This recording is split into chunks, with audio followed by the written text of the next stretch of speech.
des spécialistes des questions que nous allons aborder. Je voudrais quand même évoquer brièvement le thème de cette table ronde et de ces échanges. Durant ces 40 dernières années qui correspondent à l'histoire de l'Académie, l'évolution économique et sociale du Morvan a été marquée par de profondes transformations. Je dirais même des mutations, parfois c'est même davantage. Nos confrères et amis Didier Verlinde, Pierre Breugnot et Gérard Notet, notre ami Hervé Louis, chacun dans leur domaine, interviendront tout à l'heure pour nous parler justement de cette évolution économique et sociale avec ses répercussions sur les paysages. Le sujet est particulièrement vaste pour ne pas prétendre en faire le tour en moins de 2 heures. Nous avons pris un petit peu de retard, mais enfin bon, on essaiera de résumer autant que faire se peut. Au moins voudrions-nous essayer d'évoquer les grandes lignes de cette évolution, d'en souligner les aspects qui nous paraissent importants avec leurs conséquences paysagères. L'espace agricole et la couverture forestière ont probablement enregistré les transformations les plus profondes. Ils nous paraissent les éléments les plus révélateurs de ces mutations. D'autres éléments pourraient rendre compte ou confirmer la réalité de ces transformations, de cette évolution économique et sociale. Je veux parler de l'habitat au sens large, que ce soit l'habitat strictement agricole ou l'habitat tout court. Je veux parler de l'habitat individuel aussi. On pourrait évoquer aussi ce que sont devenues les périphéries urbaines. On pourrait évoquer également les grandes retenues, en particulier tout ce qui concerne l'eau, la création des grandes retenues, la création de nombreux étangs. Enfin, d'autres sujets pourraient être abordés dans le cadre de ces échanges. En ce qui concerne l'espace agricole, l'exode rural a eu pour conséquence la disparition d'une multitude de micro-exploitations pratiquant une polyculture de subsistance et d'élevage. Elles ont été remplacées et le remplacement se poursuit, l'évolution se poursuit actuellement, puisque le nombre d'exploitations de plus en plus grandes, mais en nombre limité, semble être ce qui va se passer dans les années à venir. Enfin bon, on pourra en discuter éventuellement. Ces exploitations de plus en plus grandes, devenues strictement herbagères, se sont accompagnées d'un certain nombre de transformations, en particulier disparition d'un certain nombre de haies. Le linéaire de haies a considérablement diminué. En devenant strictement herbagère, il est bien évident que le paysage s'en ressent. Par ailleurs, cet espace agricole s'est considérablement modifié puisque de nombreuses parcelles ont été abandonnées. Leur abandon s'est traduit par une reconquête forestière souvent spontanée, parfois intentionnelle, et ce qui se traduit en gros par une diminution de l'espace disponible dans les clairières bocagères, avec parfois une certaine fermeture des paysages. Nous aurons l'occasion d'en parler et notre ami Pierre Breugnot évoquera des cas précis sur le canton de Château-Chinon. En ce qui concerne la couverture forestière, d'une façon générale, l'extension de la forêt aux dépens de l'espace agricole est évidente. Soit par la reconquête spontanée de terres agricoles, c'est-à-dire des terres devenues friches sont reconquises spontanément, mais aussi de nombreuses friches ont été enraisinées. Un autre aspect fondamental de cette modification de la couverture forestière est la reconversion de la forêt feuillue en forêt résineuse. Hervé Louis évoquera ce problème tout à l'heure. Pour être parfaitement rigoureux et analyser finement l'évolution de nos paysages familiers. Il aurait fallu disposer de clichés très précis des années 60 afin de pouvoir les comparer aux mêmes paysages actuels. Comme à de rares exceptions, nous ne disposons pas de tels documents, enfin je pense que Didier Verlin nous montrera un certain nombre de ces documents. Nous sommes souvent contraints de nous en tenir aux souvenirs de ceux de notre génération qui furent les témoins de cette évolution. Actuellement, dans le Morvan central, le plus forestier, il est relativement facile de constater que de petites exploitations, certains écarts, des terroirs déshérités, parfois un hameau tout entier, sont en train de disparaître, colonisés par la forêt. On pourra donner des exemples tout à l'heure éventuellement, et peut-être que parmi vous, certains pourront nous donner des exemples précis. Quel sera l'avenir de ces territoires quand l'unique exploitant actuel aura cessé de son activité? C'est un problème qui concerne l'ensemble du Morvan. Et demain, des clairières strictement herbagères qui se referment avec une certaine banalisation du paysage, un arrésidement massif avec une uniformisation certaine des paysages, sans parler des autres conséquences sur la biodiversité par exemple. Et quelle retombée économique pour les autochtones. Mais là, on va un peu loin, on aura peut-être l'occasion d'évoquer ces questions tout à l'heure. Je vais passer la parole à Didier Verlin, qui va nous faire le point sur les l'évolution économique et sociale, et évoquer les retombées paysagères.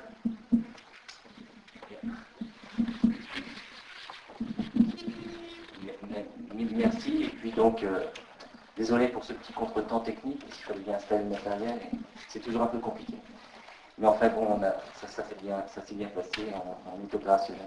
Alors donc, voilà, donc les 40 ans d'histoire de l'Académie, donc 40 ans d'histoire du Morvan, j'ai fait un petit PowerPoint, j'ai intitulé Le temps des mutations, parce qu'en fait, il s'est passé énormément de choses en 40 ans sur ce Morvan. Alors, il y aura certes, je pense, parce qu'en fait, c'est des mutations démographiques, parce qu'on ne peut pas parler des paysages si on ne parle pas des hommes, et ils ont des interactions évidentes sur le paysage. C'est bien sûr les mutations agricoles, donc elles sont assez considérables pendant cette période.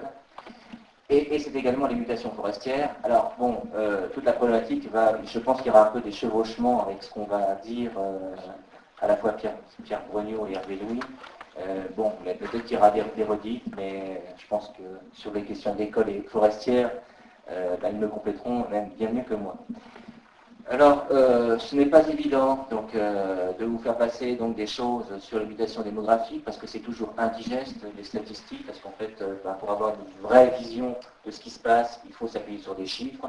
Les chiffres, c'est difficile à digérer. La façon de les faire digérer, c'est de les traduire à la fois en graphique et en carte, et pour les rendre un peu plus accessibles, mais c'est quand même assez indigeste, donc plutôt technique. Alors, si on prend donc le Morvan des années 60, c'est-à-dire 1967, et ça tombe bien puisque nous avons eu un recensement en 1968, donc quelle est l'image du Morvan en 1960 Finalement, c'est un territoire de 3000 km², donc ça n'a pas changé. 125 communes, ce sont les 125 communes du parc que j'ai repris, donc ils sont répartis sur 4 départements. C'est à peu près donc 90 400 habitants à l'époque, mais j'ai retiré les villes-portes du Morvan, à Vallon, les 5 villes-portes. Finalement, on a un espace rural de 58 000 habitants, 20 habitants au kilomètre carré, et c'est déjà une population vieillissante, et c'est un territoire en mutation, fidèle à l'économie traditionnelle. J'ouvre une petite parenthèse pour dire deux choses que j'ai oubliées en introduction. C'est que premièrement, je tiens à remercier deux personnes en particulier dans la salle. Donc premièrement, M. Paris, qui m'a apporté donc, des éléments à la fois statistiques sur la démographie, que j'ai pu compléter par ailleurs, et puis et aussi des clichés photographiques que j'ai exploités. Et puis donc une deuxième personne qui est M. le sous-préfet, Claude Murena, qui a gentiment prêté le rétroprojecteur qui vous permet de voir ce qui se passe à l'écran. Et je tiens à l'en remercier particulièrement. Voilà. Donc je referme cette parenthèse. Donc le Morvan de la fin des années 60, comme vous l'avez vu, donc c'est 125 communes, 90 000 habitants, 58 000 sur l'espace rural pur du Morvan. Donc, il faut savoir, on sort en fait d'une très longue crise démographique qui se poursuit d'ailleurs encore, puisqu'en fait, en 80 ans, le Morvan a profondément reculé depuis son apogée démographique en 1881, donc c'est la moyenne, donc un peu variable selon les communes. Et en 1968, donc nous avions sur cette zone 136 000 habitants en 1881. En 1968, il n'y a plus que 66 000 habitants. Donc c'est plus de 55% des gens qui ont disparu, qui sont partis. Donc c'est assez considérable. Et c'est mathématiquement les conséquences de l'exode rural qu'a connu le Morvan pendant toute cette partie du XXe siècle. Alors, néanmoins, sur ce recul démographique, il y a eu des disparités très fortes. Notamment, donc, le Morvan central et le Morvan du sud ont plus particulièrement été touchés par cet exode rural. Seules, bien sûr, les communes du pourtour, enfin les villes du pourtour, elles, entre la fin du 19e et 1968, 1967, date de création de l'académie, ont gagné, mais bon, c'est tout à fait normal. Quant au Morvan, le Morvan il a été plus durement touché, puisqu'en fait, j'avais à l'époque, en 1995, et puis donc dans mon mémoire de maîtrise en 1987, je m'étais intéressé plus particulièrement à 28 communes du Haut-Morvan, ce que j'appelais le Haut-Morvan, qui se dessine ici, là. Finalement, lui, il a perdu plus de 60% de sa population, donc date de son apogée démographique qui se situe en 1888. Donc c'est énorme. On est vraiment dans un territoire qui est, je dirais, profondément touché par l'exode. Ça se traduit dans les chiffres par un vieillissement de la population, puisqu'à l'aube des années 70, les sexagénaires et plus sont déjà en progression dans le Morvan. Malheureusement, donc très difficile de faire une situation exacte des 120 communes que j'ai décrites. Donc je me suis référencé à l'arrondissement de Château-Chinon, qui est le plus morvandiaux des arrondissements du Morvan, puisque à l'exception du canton du Bazois, on peut dire que l'arrondissement de Château-Chinon, c'est le Morvan. Donc un tiers des habitants en 1975, donc un peu après la date de création de l'académie, ont plus de 60 ans, et déjà 11% des morvandiaux sont âgés de plus de 75 ans sur cet arrondissement. Donc néanmoins, on s'aperçoit qu'à cette époque, dès 1975, le Morvan attire des populations qui sont des populations retraitées, malgré le fait que ils perdent des habitants, plutôt des jeunes, et ce sont les retraités qui arrivent. Alors, c'est quoi? C'est soit les premiers retours de l'exode, donc des gens qui sont partis, qui reviennent au Morvan s'installer, mais c'est peut-être aussi déjà l'arrivée de populations nouvelles qui, nous le verrons, vont s'amplifier au fil des décennies. Alors désormais, on peut dire que le Morvan cumule à la fois, enfin dans les années 60, il cumule l'handicap du déficit du sol migratoire et du mouvement naturel. Bon, si on voit donc entre les deux périodes qui ont précédé la création de l'académie, au recensement de 1962 et le recensement de 1968, le Morvan a perdu en très peu de temps 3620 habitants, essentiellement par le jeu du mouvement naturel, qui est négatif, mais aussi par le sol migratoire. Donc, voilà. Mais déjà, après, dès les premières années de la décennie 70, on ressent les premiers signes perceptibles de l'attractivité du Morvan. Le Morvan attire de nouvelles populations. Le phénomène donc, est perceptible dès 1975. Il concerne déjà le nord, mais aussi les communes centrales du Morvan. Comme on le voit donc, sur la carte, 30 communes en 1975 enregistrent un taux positif, un sol migratoire positif. Bon, il est certes très léger, ce sont les communes en orange. 8 affichent un sol supérieur à 10%. Bon, c'est ainsi. Cependant, malgré tout, le Morvan continue à perdre de la population par le jeu du sol migratoire, moins 4,36%. Donc, l'arrivée du Morvan jeune retraité ne compense pas donc, le départ des jeunes générations. 75-82, On voit s'amplifier le phénomène migratoire positif. Le Morvan attire encore davantage une nouvelle population. Pour la première fois depuis un siècle, le Morvan affiche un sol migratoire positif. Donc c'est quand même assez important pour le souligner. Certes, ce n'est pas énorme, plus 2,8%. Donc en fait, en chiffres, en valeur absolue, ça fait peu, ça fait un peu moins de 1000 habitants. Mais premier signe perceptible. 63 communes, là maintenant, au lieu des 30 la fois précédente, ont un solde positif. Donc on voit que les taches orangées se développent. Donc le phénomène fait une propagation du nord au sud donc, du Morvan. Et voilà, donc c'est un signe assez perceptible. Néanmoins, il y a encore 62 communes qui évoluent négativement et parfois des reculs importants dans 18 d'entre elles où on a des soldes négatifs supérieurs à 10%. Voilà. Alors, que se passe-t-il par la suite? On s'aperçoit que dans l'année 90, enfin dans les années qui sont plus proches de nous, le solde migratoire positif il se généralise à l'ensemble du Morvan.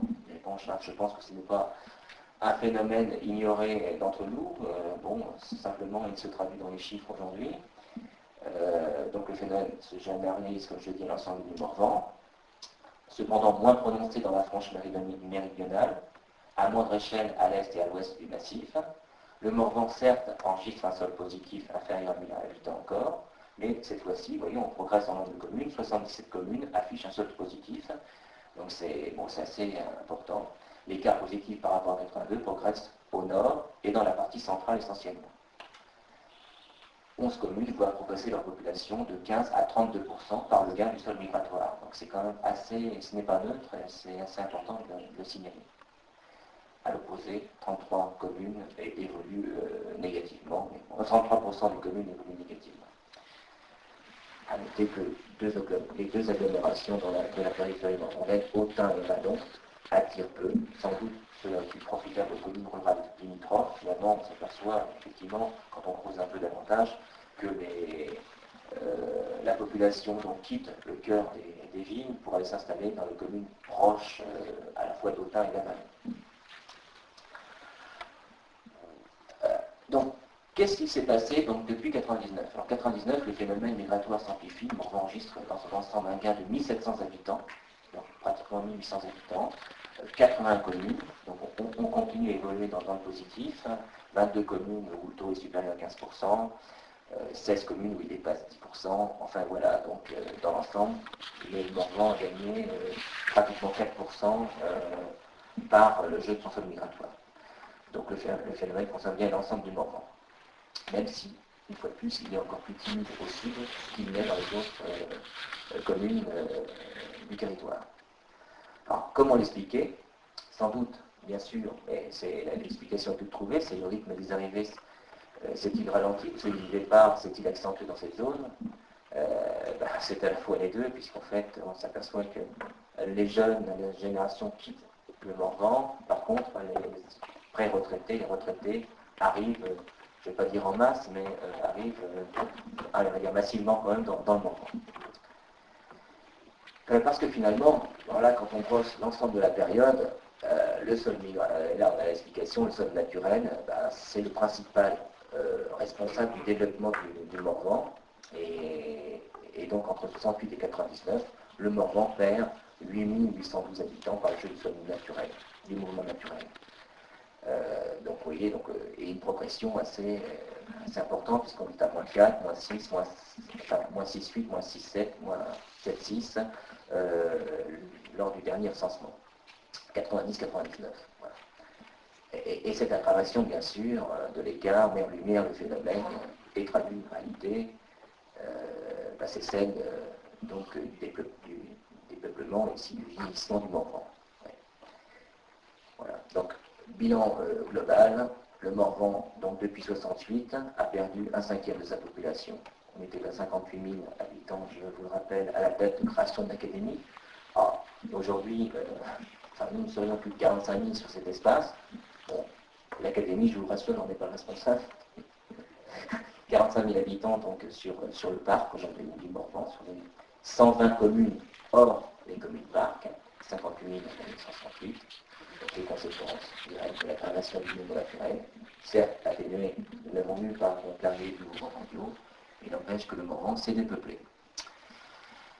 Avec, une fois de plus, bon, on ne va pas trop insister, mais de fortes disparités régionales. Donc un Morvan central et méridional qui a plus souffert. Et des marges qui, elles, ont progressé, voilà, qui traduit en fait les choses que nous avons vues auparavant. Donc, nous étions à 20 habitants au kilomètre carré en 1968. Aujourd'hui, nous sommes à 16 habitants au kilomètre carré. Pour comparaison, la Bourgogne rurale se situe à 25 habitants au kilomètre carré, la France 128 habitants au kilomètre carré.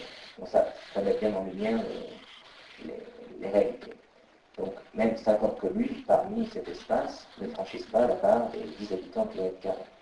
Et c'est principalement toute la partie centrale du Morvan qui est touchée. Voilà. Avec des îlots du nord au sud, donc, qui sont matérialisés ici.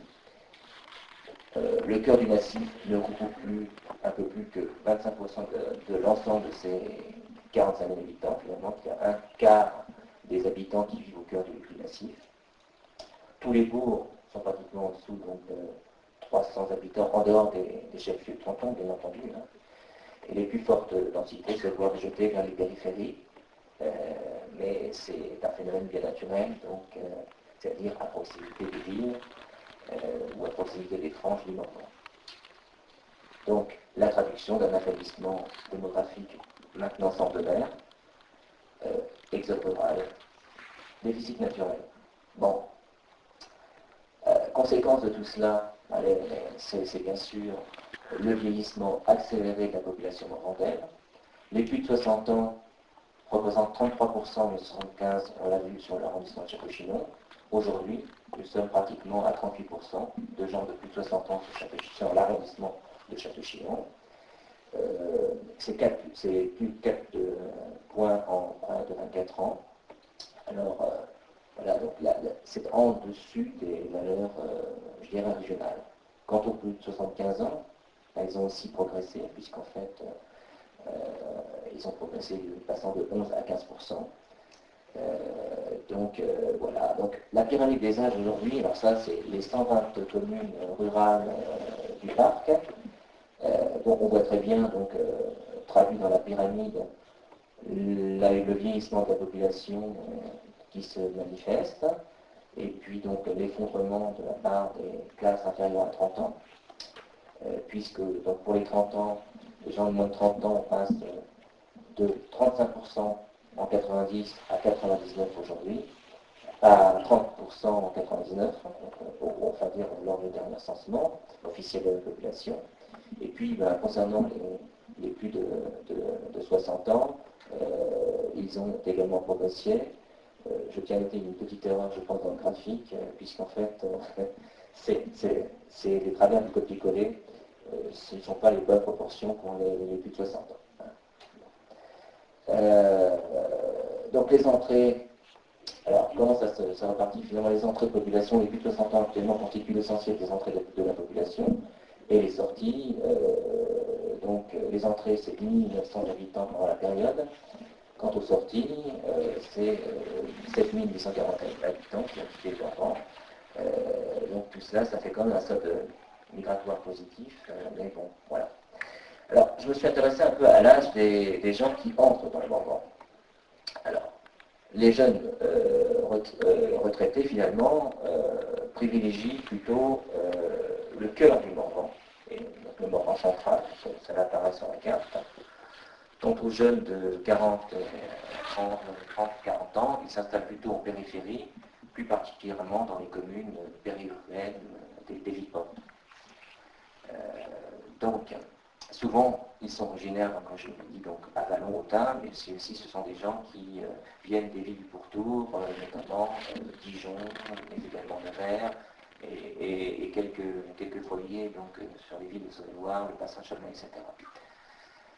Alors ces nouvelles entrées, bien sûr, de population, principalement retraitées, accentuent les disparités territoriales du vieillissement, puisqu'on a vu que les pré-retraités et les retraités viennent plutôt s'installer au centre du Morvan.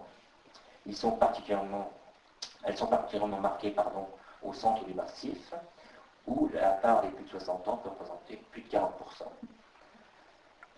avec deux îlots, l'un central et l'autre méridional. Alors d'où viennent ces nouveaux morvants géo? Qui sont-ils et d'où viennent-ils? Alors, une étude de l'INSEE m'a permis de découvrir que, pour la plupart, ils viennent de la région Île-de-France. L'Île-de-France reste donc la première provenance en dehors de la Bourgogne, puisqu'en fait, oui, principalement, ce sont plutôt des Bourguignons qui viennent s'installer. En second lieu, ce sont des gens de la région parisienne, puisqu'ils représentent 30% des entrées, et donc c'est 2670 entrées entre 90 et 99, dont 650 personnes originaires de la ville de Paris, enfin, du département 75. Ensuite viennent les étrangers. Alors, entre 1990 et 1999, il y aurait eu donc 550 installations de personnes étrangères au Morvan, dont 130 néerlandais.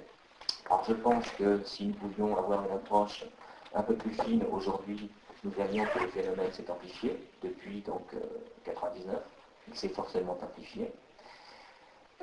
Suivent ensuite dans les arrivées des gens de la couronne, de la région Rhône-Alpes, mais aussi, et ça c'est curieux, quelques arrivées en provenance de PACA, mais ça porte sur de faibles valeurs, ça peut être important en pourcentage, mais ça représente quand même quelques centaines de personnes.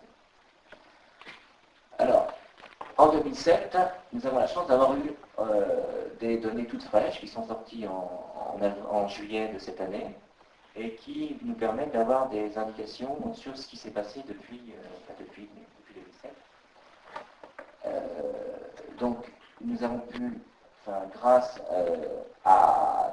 Donc, l'INSEE procède maintenant à des sondages. En fait, il y a quelques communes qui ont été couvertes en 2004, 2005 et 2006. Ça m'a permis quand même de réunir 71 communes sur les 120 de l'espace étudié. Donc c'est quand même 59% des communes. Et finalement, dans les chiffres, on voit que l'attractivité pour le Morvan ne se dément pas, particulièrement, encore une fois, pour les communes centrales, qui, elles, ont pu connaître donc des arrivées entre 15 et 30% donc de nouveaux arrivants. Alors, quelle est la part réelle des populations étrangères? C'est ce que je soulignais tout à l'heure. Il faudra avoir donc des données beaucoup plus fines, et puis il faudra attendre les communications de l'INSEE pour en savoir davantage. Donc, on peut supposer qu'effectivement, le Morvan accueille davantage de populations étrangères. Alors, néerlandais, il y a aussi un phénomène anglais qui est en train de se manifester, mais aussi quelques Allemands, voilà, et quelques Belges. Alors, maintenant, peut-on penser que nous allons vers un renouveau démographique du Morvan en ce début du XXIe siècle? Je serais tenté de dire que oui. Enfin bon, si je me base sur les chiffres que j'ai pu récolter, parce que finalement, sur les 71 communes test, en 99, il y avait 27 222 habitants, précisément. Aujourd'hui, il y aurait 27 293 habitants. Cocorico, donc la zone se stabiliserait. Et mieux, la zone en question aurait gagné 71 habitants. Bon, mais c'est important parce que c'est la première fois depuis 120 ans que le Morvan ne perd plus d'habitants et qu'il en aurait peut-être un peu gagné. Donc, ça reste donc à vérifier donc, dans les années qui vont venir. Mais bien sûr, tout ça, c'est un phénomène, je dirais même si le Morvan aurait gagné de la population, il a gagné, on l'a vu, avec les retraités et les frères retraités. Donc une nouvelle fois, donc, le vieillissement de la population se confirme dans les chiffres qui sont communiqués depuis 1999. Donc, à l'exception de quelques foyers isolés, à noter que ces foyers isolés où la part des plus de 60 ans régresse, ce sont les communes centrales et les communes nord. Et que faut-il en conclure? Qu'est-ce qui s'est passé dans ces communes-là? J'ai essayé d'en savoir un peu davantage. Malheureusement, très difficile d'en faire quelque chose de cartographique. Et sur les 21 communes que j'ai ici dans le tableau, où la part des retraités et pré-retraités s'est accrue, celle des moins de 20 ans, est-ce qu'elle progresse? Eh bien, dans l'ensemble, oui. Plutôt dans les communes de l'horizon nord et est du Morvan. Alors qu'est-ce qu'il faut en conclure? Je ne sais pas. Est-ce que le spectre du développement ne serait plus qu'un mauvais souvenir? Bon, soyons optimistes. Le renouveau démographique se profile-t-il à l'horizon? Bon, on le verra dans les quelques années qui vont venir. N'empêche que bon, ça se manifeste aussi sur les... J'ai interrogé quelques maires sur les ouvertures d'écoles, enfin, sur les vacances de classe. Il y a un phénomène qui est perceptible. Voilà. Alors donc, voilà. Donc maintenant, bon, j'espère ne pas être trop lourd sur les aspects démographiques, mais je pense qu'il est essentiel, c'est toujours difficile à expliquer, à faire passer. Les 40 ans qui nous séparent donc, de la fondation de l'Académie du Morvan ont été aussi des années où il y a eu une très forte mutation agricole. Donc c'est un territoire agricole, le Morvan, en constante régression depuis 40 ans. C'est un territoire qui exécute un peu moins de la moitié de l'espace est concerné. Il y avait 136 000 hectares aujourd'hui concernés. Il y en avait 149 000 en 1979. Alors malheureusement, je n'ai pas pu faire des reculs par rapport aux années 70, parce que c'est très compliqué. Donc le Morvan déjà géographiquement évolue. Les communes entrent dans l'espace parc. Ça pose des problèmes au niveau des statisticiens de la DRAF. Et puis finalement, donc, ils me demandaient des sommes pharaoniques, on va dire, pour pouvoir réactualiser les chiffres de 70. Alors malheureusement, je me suis dit, bon, ce n'est peut-être pas la peine, on va se contenter d'une comparaison sur finalement les 20 dernières années, depuis 79, avec parfois quelques reculs par rapport au passé, donc par rapport à des chiffres que j'avais obtenus quand je faisais donc, mon mémoire de maîtrise sur la zone haut-morvandaise. Donc, un recul de 10 000 hectares, pratiquement, enfin 9 904 hectares, pour être précis, c'est 6%, pratiquement 7% de l'espace agricole en moins, avec des variations, vous voyez, donc des rythmes assez variés. Enfin, finalement, le phénomène s'accélère à partir des années 80. Le territoire agricole régresse, souvent au profit des espaces forestiers, finalement. Mais des disparités à la fois territoriales. Alors là, j'ai concentré sur le cœur du Morvan. L'espace agricole a proportionnellement moins reculé dans le Haut-Morvan. C'est ce que j'ai constaté dans les chiffres. Alors, ce ne sont pas des gros ratios, mais c'est important de signaler. Donc un recul de 3,4 dans cet espace, alors qu'il est un peu plus important ailleurs. Donc le cœur du Morvan, c'est 28 communes de l'espace Haut-Morvan, j'avais qualifié de Haut-Morvan, 28 000 hectares en 2000, 29 000 hectares en 1979, un territoire exigu, un peu moins de la moitié de l'espace qui est concerné, avec toutefois de fortes variations d'une commune à l'autre, comme on le voit, et des reculs souvent, parfois dans certaines communes, qui peuvent atteindre 10, voire 30%. Des reculs souvent de 10 à 30%. Donc, l'activité agricole pratiquée dans les vallées et les cuvettes. Bon, on va pouvoir un peu faire quelques exemples paysagers cette fois-ci. Bon, c'est principalement dans les cuvettes et les vallées qu'elle se pratique. L'exemple de la cuvette d'Arneuf. Voilà, donc je ne sais pas si ça se voit très bien. Voilà, donc matérialisé, donc c'est plutôt dans les vallées que l'on pratique l'agriculture, alors que l'espace agricole se réunit au cœur des massifs forestiers, qui est le domaine privilégié de la forêt. Voilà. Autre exemple, l'exemple plus au sud, La Roche-Minet ou la Pourson. Voilà, donc l'agriculture est concentrée dans la vallée de plus. Quand on en passe donc ensuite à l'évolution des exploitations agricoles depuis 1960, donc là nous avons un recul un peu plus important, qui correspond à la tranche de vie de l'Académie. À peine 2000 exploitations subsistent sur le parc naturel régional du Morvan lors du dernier recensement de 2000. C'est près de 31% de moins que lors du recensement agricole de 1988. Donc c'est assez important. Alors sur le Haut-Morvan, qui va permettre de faire une évolution sur 4 décennies, 77% des exploitations recensées en 1960 sur le Haut-Morvan ont disparu aujourd'hui. Puisqu'en fait on a la courbe d'évolution des exploitations sur ces 28 communes. C'est principalement le canton de Montsauge, le canton de Château-Chinon, une partie donc, du canton de Saulieu, Busnel-Évêque, une partie de l'usine Gilbert, donc c'est 28 communes. Donc on passe de 2270 habitants à aujourd'hui moins de 500 exploitations en 2000, enfin aujourd'hui, par rapport au dernier recensement dont nous disposons. 44, c'est un rythme de 44 disparitions d'exploitations par an sur 40 ans d'histoire du Morvan. Certes avec des variantes une fois de plus, et une véritable hémorragie au sein de la décennie 60. Donc là où on a plus perdu, c'est sur la décennie 60. Puisqu'en fait, là, on n'était pas à 44 reculs par an, mais plutôt à 80 reculs d'exploitation par an entre 1960 et 1970.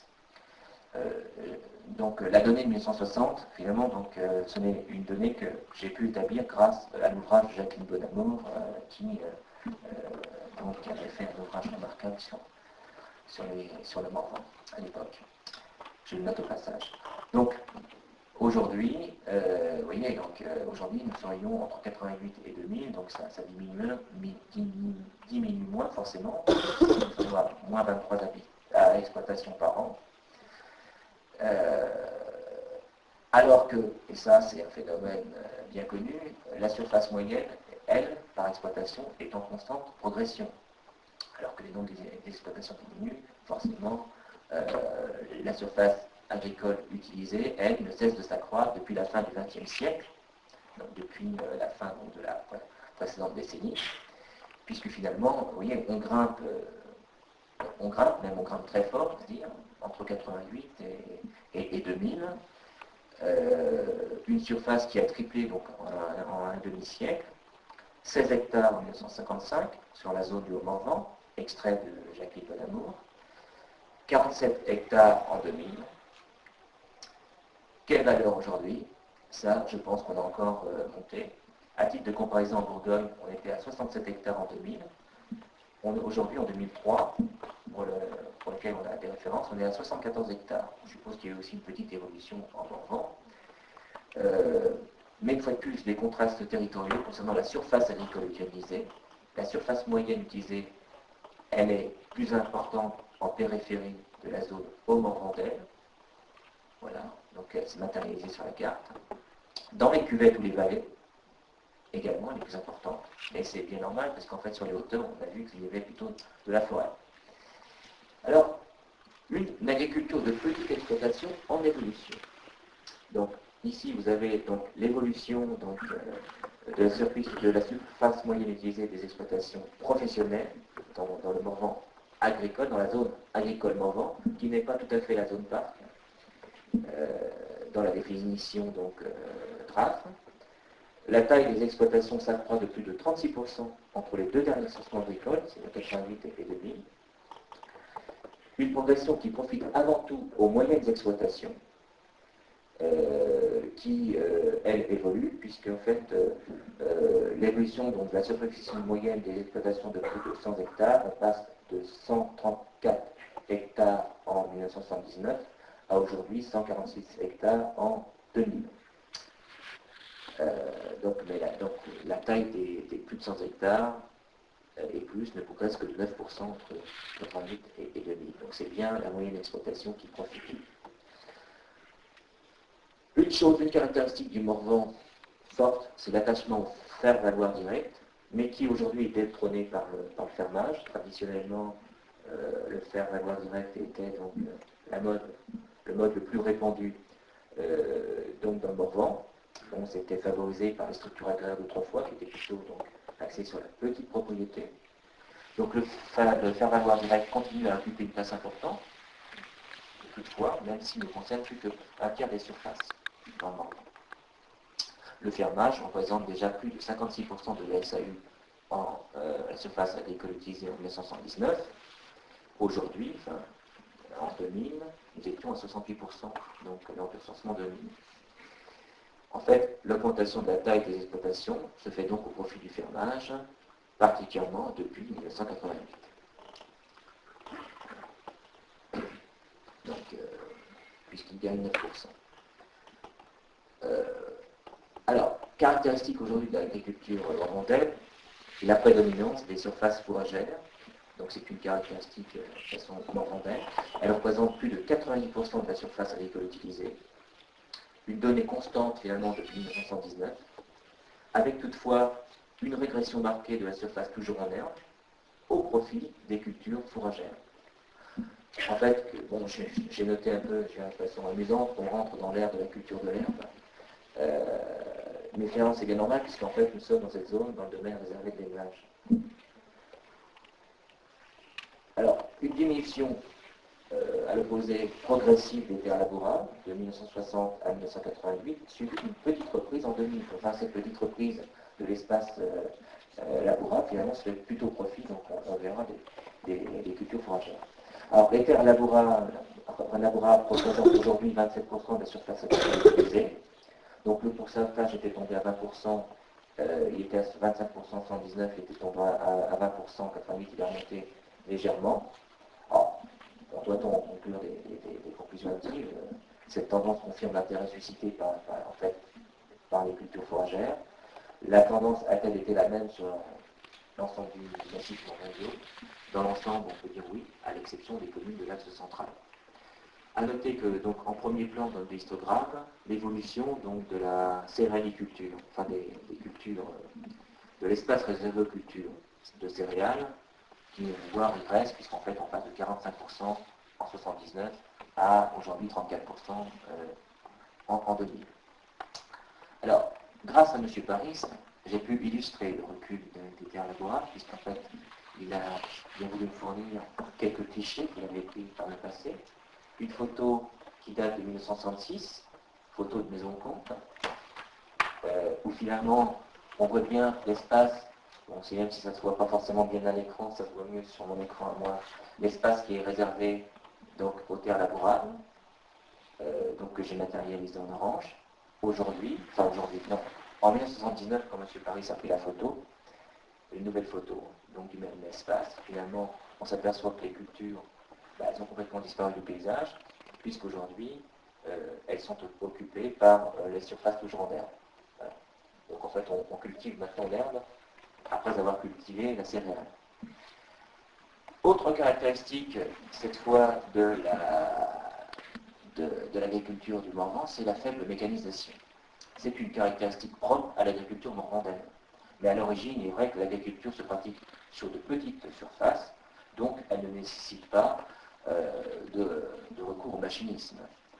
La fin des années 60 voit encore subsister quelques attelages, et grâce à une photo qui m'a été communiquée par Henri Gautrin, via Madame Latournerie, j'ai pu illustrer un attelage des années 60 du côté de la commune d'Anneau, où finalement il y avait encore donc, quelques attelages.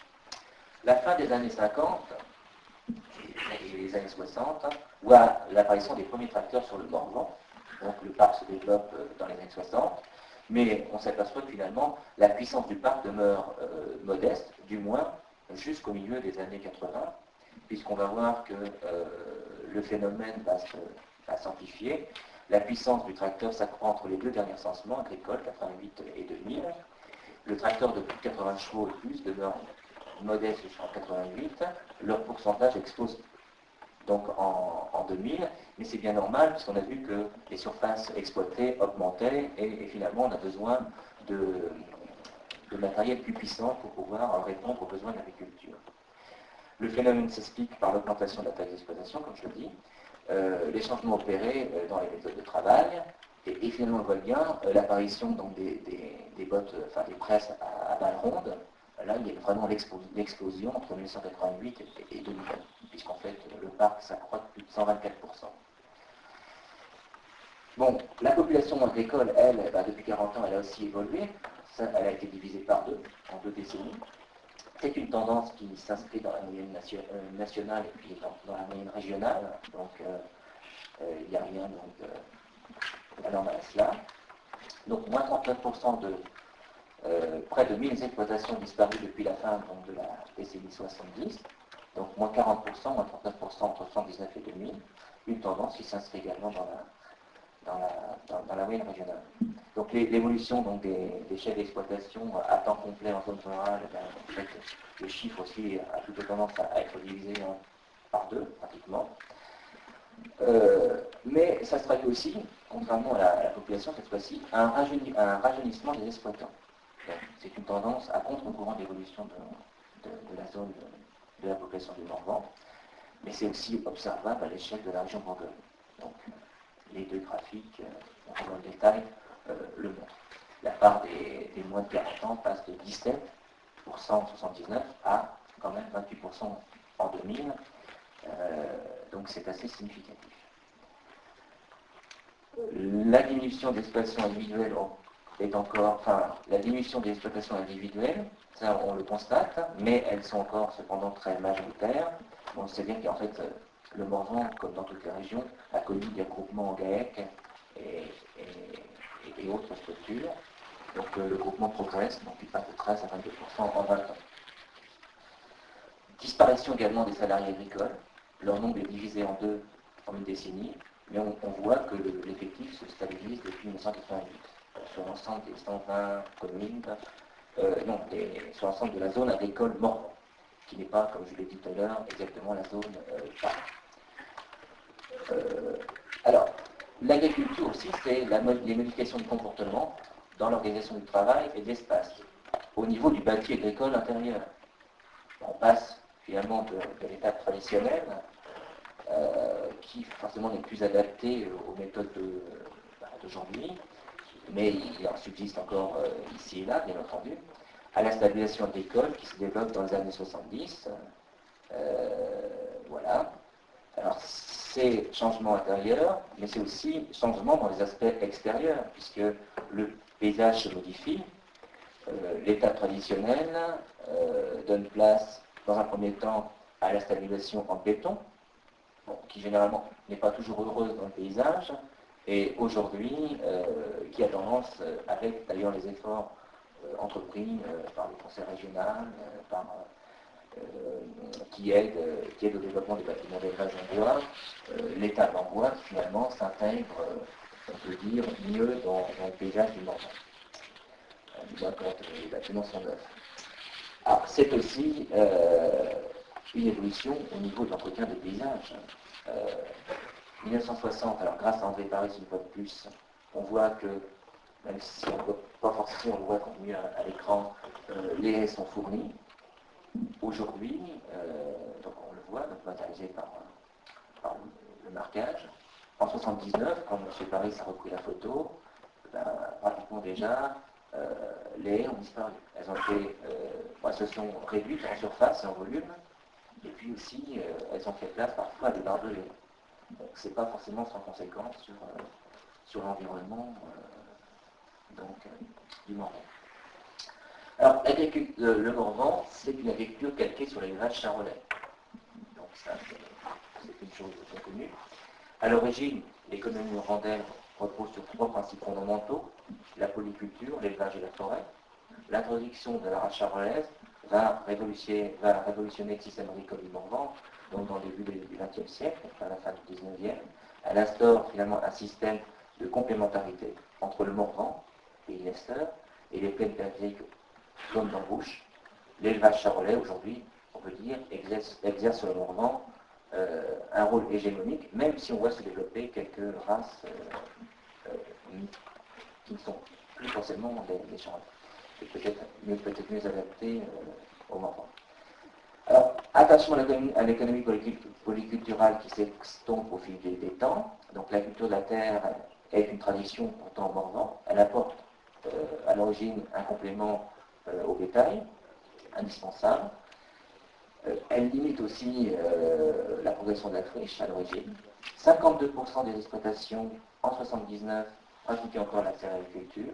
Bon, elles ne sont plus que 44% en 88. Et aujourd'hui, en 2000, année du recensement d'école, il n'y avait plus que 20% de cette zone qui pratiquait la culture. Donc bien sûr, ça s'est fait au détriment de l'orge jubilé. Et finalement, aujourd'hui, il y a une régression marquée de l'espace cultivé. La superficie consacrée à la culture du blé recule de 15% depuis 1979. La surface réservée à l'orge glace, elle, de 55%.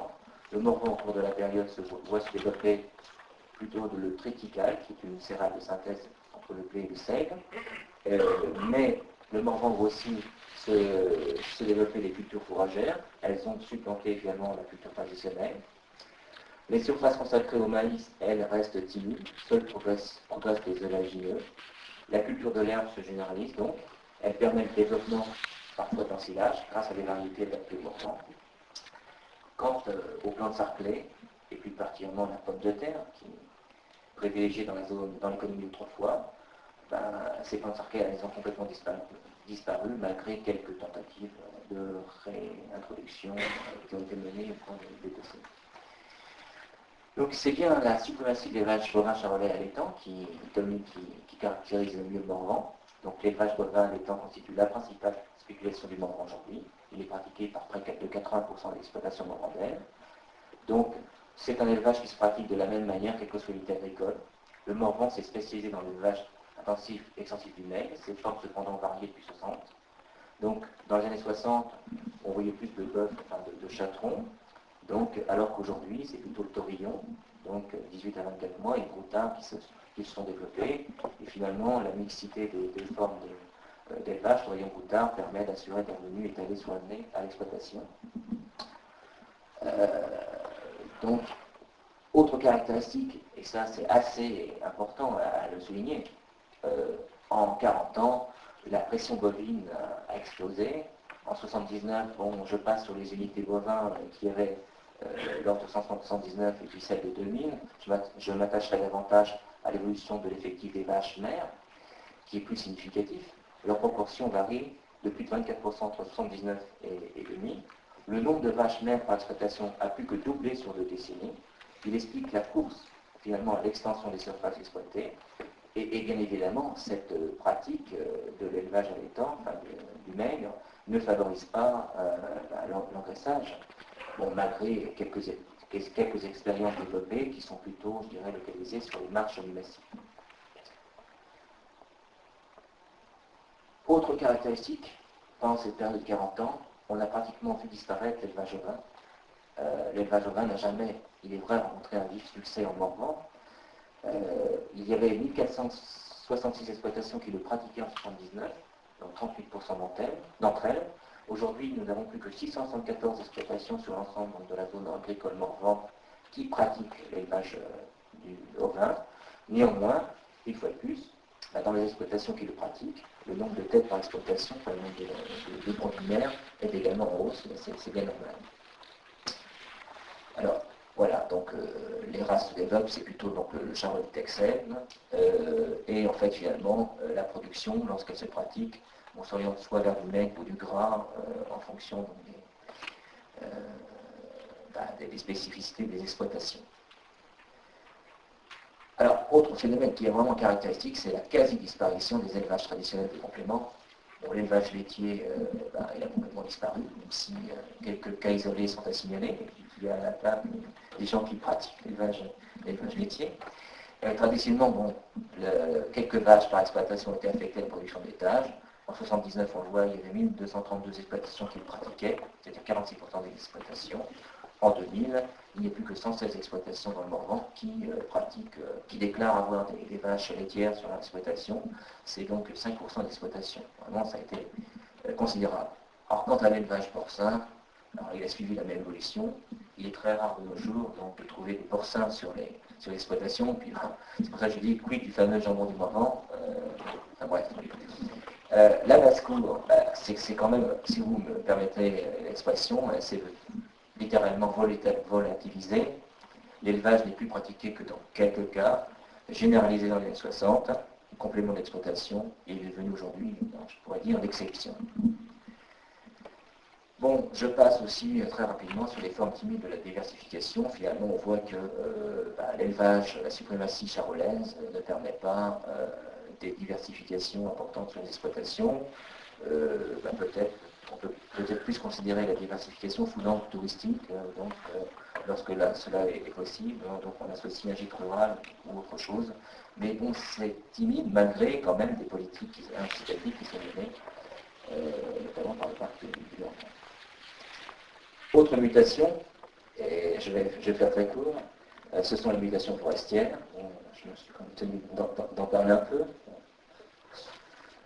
surtout parce qu'en fait, ça m'occupe aussi professionnellement, et ça me préoccupe professionnellement. Donc, en 1960, Jacques-Yves Bonamour écrit, enfin dans les années 60, une forêt devenue inutile. Il est vrai que nous sommes 50 ans après les derniers signes du flottage, va-t-on dire. Le Morvan ne donne pas à l'époque l'impression d'une activité sylvicole forte, comme dans les Vosges ou le Jura. De grands espaces dévastés sont vides, la forêt ne répond plus aux besoins de l'économie moderne. La principale activité générée s'oriente à l'époque vers la carbonisation du bois, pratiquée de façon plutôt archaïque dans le Morvan, avec quelques usines localisées en périphérie, mais plutôt assez loin du Morvan. Je pense par exemple à Prémery et Gilles d'Ambiance à l'époque. Elle constitue, dit Jacques-Yves Bonamour, le premier facteur de déséquilibre interne morcelant l'espace agricole. Elle est même devenue étrangère au monde agricole, et dit-elle même une menace pour le monde agricole. Bon. On se plaît donc d'ailleurs à répéter que le bois occupe les meilleures terres labourables.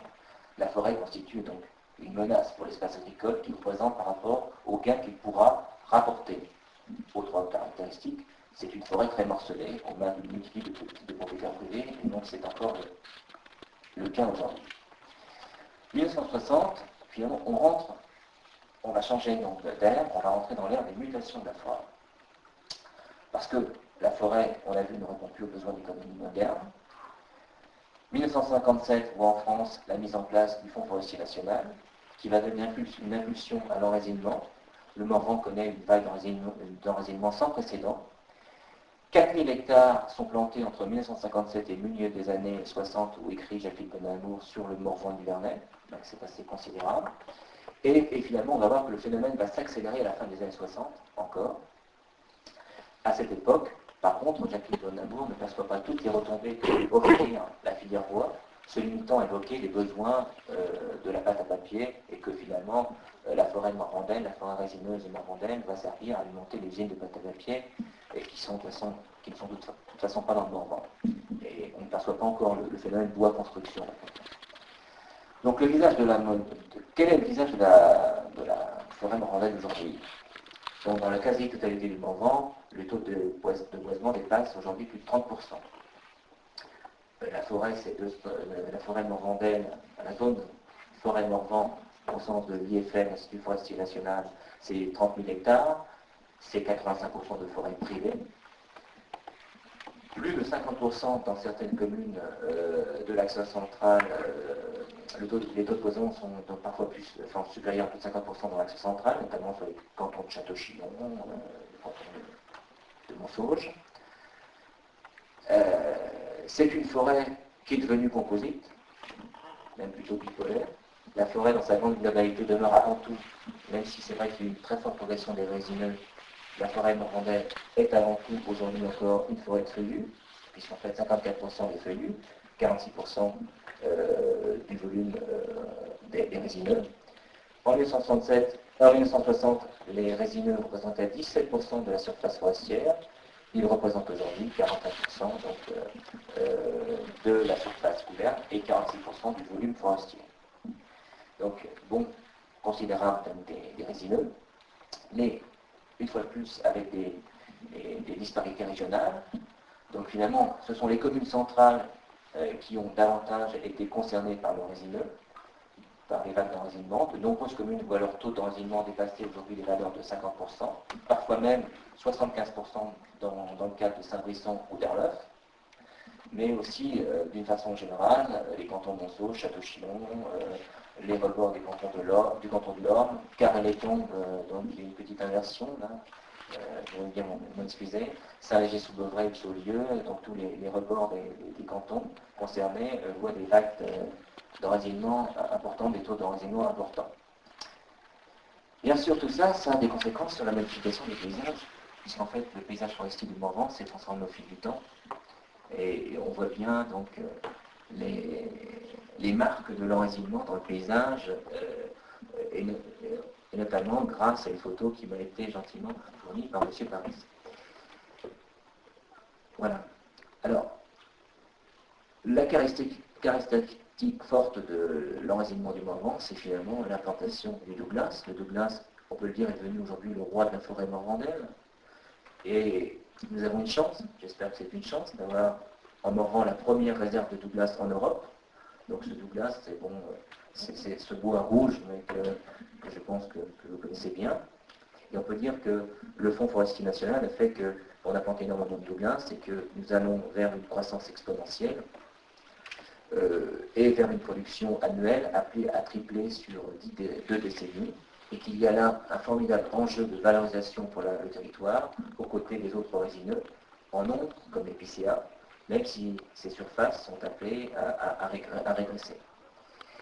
Alors, pour autant, la forêt est-elle devenue utile au Morvan? Aujourd'hui, je serais tenté de dire que non. Parce que si on veut être puriste, plus de 90% des produits qui sont aujourd'hui extraits de la forêt morvandaise ne profitent pas au Morvan, directement au Morvan. Puisqu'en fait, ces bois ne sont pas transformés en Morvan. L'économie forestière aujourd'hui, on pourrait dire, est plutôt de type colonialiste. Mieux encore, quand on regarde un peu ce qui se passe sur l'échelon de la région Bourgogne, alors tout bois confondu, résineux et feuillu, donc l'histogramme le montre très bien, plus de 55% des bois qui sont extraits aujourd'hui de Bourgogne sont expédiés en dehors des limites de la Bourgogne. Il n'y a aucune série de dimensions industrielles qui existent sur le périmètre du Morvan. Bon, certes, même des séries comme Sougy-sur-Loire, bon, si on est puriste, ne sont pas dans le Morvan, puisqu'elles sont à pratiquement 100 km, 80 km du Morvan. Donc, je vais être provocateur, le Morvan donc, ne devrait-il subir que les inconvénients d'une sylviculture intensive? Le bois demeure pourtant un formidable outil d'aménagement du territoire, et il m'est arrivé donc, dans mon parcours professionnel de visiter des usines. Finalement, la plus grande parqueterie de France est dans un village dans le Lot, c'est le parquet Marty pour pas faire publicité, 400 employés dans un village de 400 habitants, qui est plutôt d'ailleurs un village enclavé, qui n'est pas forcément au bord des grands axes de circulation. Donc certes, la valorisation de la forêt fait aujourd'hui l'objet d'attention particulière. Donc il y a donc une charte forestière qui est déjà on est dans la deuxième phase de la recherche forestière du Morvan, donc, qui est menée par le parc du Morvan. Des projets se dessinent à Autun. Bon, Autun, ce n'est pas tout à fait encore le Morvan, c'est la porte du Morvan. Je dirais que le projet le plus proche aujourd'hui, on nous annonce la venue d'une scierie à La Roche-en-Brie. Donc là, on est en terre morvandaise, donc ce serait les premières, je dirais, retombées donc, de la valorisation de la forêt. Mais il faut aller plus loin et davantage. Et je terminerai simplement par une seule diapositive. C'est que je dis une forêt prometteuse parce qu'en fait, voilà ce que sont aujourd'hui, alors là je dépasse largement le cadre du Morvan, ce sont les résultats de la Bourgogne en 2004, uniquement la forêt résineuse. Nous avons 31 millions de résineux sur pied, de conifères, avec un accroissement naturel annuel de 2 millions de mètres cubes par an. C'est 6% des résineux sur pied. Mais pourtant, on ne récolte que 600 000 mètres cubes de résineux sur l'ensemble de la Bourgogne, 29% d'accroissement naturel. Quand on considère, on rajoute les bois d'industrie résineux, on est à 15% de l'accroissement naturel. En fait, on voit qu'on est quand même en dessous de ce que l'on pourrait faire, et que finalement, quand on met en face les sièges qui sont commercialisés en Bourgogne, issus donc, de la forêt résineuse, et d'ailleurs les sièges commercialisés, les entreprises qui existent ne s'approvisionnent bien au-delà de limites du Morvan, finalement, il n'y a que 14% de l'accroissement naturel annuel qui est finalement scié et commercialisé dans le territoire. Voilà, donc j'ai essayé de faire vite sur la forêt, pour laisser le temps fort à la mer. Après ce qui vient d'être présenté par Didier Verlingre, il me reste peu de choses à apporter, mais malgré tout, j'ai fait une petite étude sur le canton de Château-Chinon en ce qui concerne l'agriculture dans l'évolution de ces, disons, ces 20 dernières années, parce que, comme l'a dit Didier, il est difficile de trouver, après les années 70, des références. Alors, donc, l'évolution agricole depuis disons une vingtaine d'années sur le canton de Château-Chinon. Alors, j'ai observé 3 points principaux. La diminution du nombre des exploitations, comme il a été dit, la disparition des cultures qui mène à la fermeture des paysages, et je dirai quelques mots sur l'évolution du cheptel.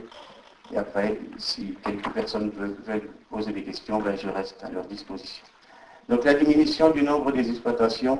Selon le parc du Morvan, 30% du nombre des exploitations ont disparu entre 1988 et 2000. Nous prendrons donc le canton de Château-Chinon et pour les exploitations dites professionnelles, parce que certaines petites exploitations du type miellerie ou autres ne sont pas forcément prises en compte dans ces statistiques. En 1979, nous avions 219 exploitations sur le canton de Château, d'une moyenne de 59 hectares. En 1988, 204 exploitations, d'une moyenne de 64 hectares. En 2000, il restait plus que 163 exploitations, d'une moyenne de 72 hectares. En 2006, il reste à peu près 130 exploitations et la moyenne est de 88 hectares. Donc, comme il a été dit tout à l'heure, on peut voir la diminution, puisque de 79, en 79, nous avions 219 exploitations, pour passer en 2006 à seulement 130 exploitations.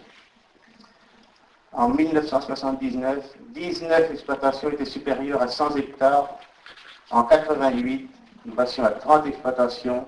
Et en l'an 2000, 62 exploitations. En 2006, 75 exploitations. Donc on peut voir sur le canton de Château-Chinon l'évolution donc de l'agrandissement des surfaces exploitables. Toujours sur ce même canton, 39% des exploitants ont aujourd'hui plus de 55 ans, ce qui pose un problème pour l'avenir et on en parlera tout à l'heure, pour le devenir de ces petites exploitations. En Morvan, 30% des exploitations risquent de disparaître dans les 5 ans. Ça correspond à 150 exploitants risquent de disparaître. Cela rendrait disponible 2700 hectares et donnerait une ouverture à 1300 droits à prime en 2010. Donc ça, c'est pour le Morvan. La disparition des cultures et la fermeture des paysages sur ce même canton.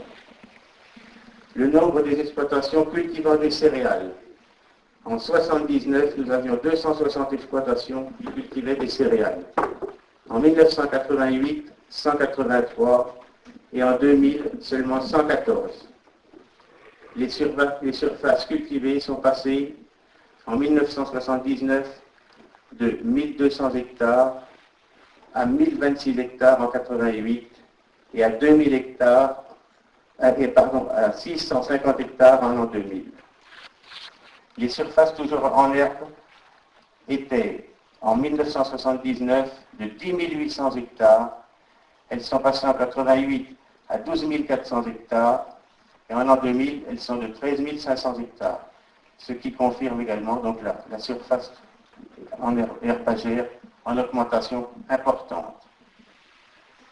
On a pu également constater l'abandon des petites parcelles cultivées incluses dans la forêt. Il est vrai qu'il y avait quelques petits terrains au milieu des forêts qui étaient cultivés et qui étaient parfois packagés. Aujourd'hui, il n'en reste pratiquement aucun, ils ont tous disparu. Il faut cependant constater qu'en bordure de bois, malgré tout, certaines parcelles plates, faciles à exploiter, ont été récupérées grâce au défrichage. Mais c'est d'une importance minime. On va passer ensuite à l'évolution du cheptel sur le canton de Château-Chinon. Le nombre de vaches. En 1979, le nombre de vaches sur le canton de Château-Chinon était de 6 359. En 88, il passe à 7 498 vaches. En 2000, il est à plus ou moins 10 000 vaches. Le nombre total de bovins était en 79 de 16 184 têtes de bétail. En 88, il passe à 18 885 têtes pour en 2000 être à 22 500 têtes de bétail. Quant aux brebis, elles passent de 8 100 en 79 à 6 900 en 88 pour être en l'an 2000 à 3 600 têtes. Comme l'a dit Didier tout à l'heure, les brebis ont pratiquement disparu de l'élevage en Morvan. Quant aux porcins, j'ai fait une petite étude personnelle au niveau des porcins parce que je n'ai pas trouvé dans les références. Et les chiffres me donnent. En 79, il y avait sur le territoire du canton de Château-Chinon 69 truies. En 88, il reste seulement 35 truies. Et en l'an 2000, il n'y en a plus du tout. Le nombre de ports à l'engrais, c'est aussi un chiffre vraiment qui parle, puisqu'il faut se rappeler que la moitié des établissements du Cerf étaient fournis en ports par le Morvan, et en particulier le canton de Château-Chinon. En 1979, il y avait un port engraissé dans l'année 2000 ports sur le canton de Château-Chinon. En 1988, nous tombons à 1250 ports, pour tomber en l'an 2000 à moins de 100 ports engraissés dans l'année sur ce même canton. Voilà. Les exploitations de 100 bovins et plus sont passées de 1979, elles étaient de 38, en 88, elles sont passées à 74, et en l'an 2000, il y a 105 exploitations qui ont plus de 100 hectares de surface. Voilà. En ce qui concerne les bovins, depuis quelques années, on voit apparaître quelques troupeaux de limousines et salers. La conduite de ces troupeaux présente une certaine autonomie et il nécessite moins d'intervention de l'homme. La rusticité et la qualité maternelle de ces races font qu'on les voit apparaître sur le Morvan. Pourquoi l'apparition de ces races? Eh bien parce que, comme on peut le constater, il y a de moins en moins d'intervention humaine. Il y avait, dans les années 70, une UTH, unité de travail homme, pour environ 50 animaux. Aujourd'hui, nous avons une unité de travail homme pour 100 animaux. On peut comprendre que la disponibilité de l'homme est bien moins importante et bien moins possible. Donc il faudra bien trouver une possibilité autre, et c'est la raison pour laquelle on voit ces races arriver en Morvan. Sur le canton de Château-Chinon, on va parler des exploitations en fermage. Contrairement à ce qui est vu sur l'ensemble du Morvan, l'acquisition par l'exploitant a été réalisée. En 1979, il y avait 305 exploitations en fermage sur le canton de Château. En 1988, on en trouve 245 et en 2000, on en trouve 170. Ces chiffres montrent bien l'acquisition du terrain par l'agriculteur, uniquement dans son canton de Château-Chinon. Le nombre de tracteurs, c'est aussi parlant. Il y avait en 1979 320 tracteurs sur le canton de Château-Chinon. Ce qu'on peut comprendre, petites exploitations, l'évolution de la mécanisation comme il a été défini tout à l'heure dans le rapport de Didier, et on s'aperçoit que les petits exploitants ont abandonné dans les années 70-80 les animaux au profit du tracteur. Donc 320 tracteurs sur un canton de Château-Chinon, c'est très important. Et en 1988, on voit le nombre de tracteurs diminuer sur ce canton, puisqu'il est plus que de 275. Et en l'an 2000, il est plus que de 174. On va comprendre pourquoi, puisqu'on va passer aux tracteurs de plus de 80 chevaux. Et ces chiffres sont parlants. Les tracteurs de plus de 80 chevaux, en 1979, étaient de 16 sur le canton. En 1988, ils étaient 26. En l'an 2000, ils sont 115. Donc la progression des puissances est énorme. On passe donc de 16 tracteurs en 1979 de 16 chevaux à 115 chevaux en l'an 2000. Et on a voit la même chose pour les presses à balles rondes, puisque tout dans ce tableau se rejoint. Les presses à balles rondes en 1979, aucune presse balle ronde sur le canton. En 1988, 55 presses sur le canton. Et en l'an 2000, on a 115 presses, on retrouve exactement le même chiffre, 115 presses et 115 tracteurs de plus de 80 chevaux. Donc tout se rejoint. Nous constatons l'acquisition de la propriété par l'exploitant. Le nombre de tracteurs a diminué, mais la puissance de ceux-ci a fortement augmenté. Nous constatons une forte évolution de la mécanisation dans le domaine agricole. Les bâtiments, si on doit dire quelques mots, ils sont considérablement transformés. Les stabulations libres ont fleuri au détriment des anciennes étables qui sont abandonnées, transformées ou démolies. Les visions sur les années 2010 en Morvan, 150 exploitations n'ayant pas de repreneurs risquent de disparaître d'ici 2010. Il semble que nous allions vers la fin d'une exploitation familiale au profit d'une entreprise de type industriel.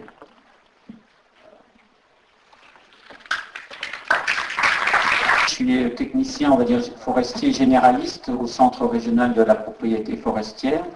Je vis et je travaille depuis Saulieu depuis maintenant une vingtaine d'années. Et j'ai vu que les courbes démographiques frémissaient un petit peu. J'espère un petit peu y avoir participer puisque nous sommes arrivés à 2 et nous avons eu avec le bonheur du Morvan depuis 3 enfants. Mon exposé, je vais un petit peu l'élaguer si j'ose le dire puisque M. Verlinde a apporté pas mal de renseignements chiffrés. Et puis je vais essayer de ne pas être non plus trop technique parce que bon, j'ai salué mes quelques collègues forestiers et puis mes 2 administrateurs du CRPF dans la salle.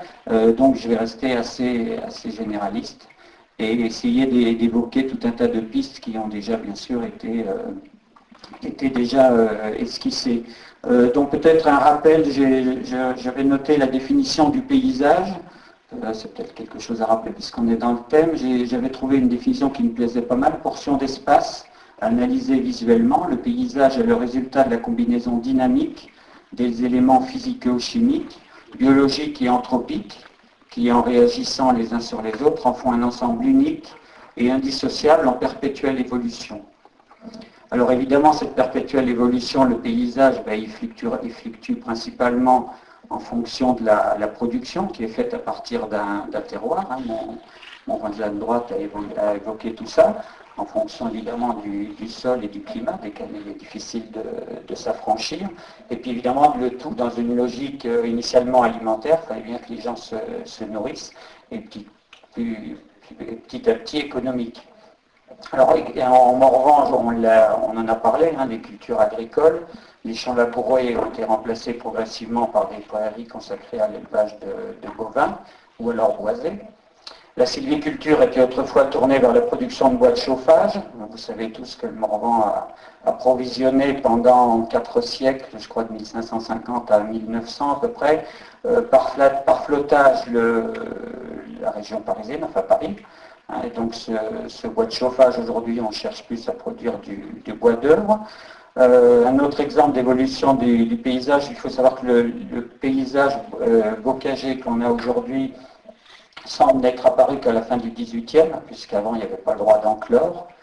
Des fluctuations de population, ça on en a parlé. Puis peut-être quelque chose qui marque le paysage et dont on n'a pas parlé encore, c'est la culture du sapin de Noël.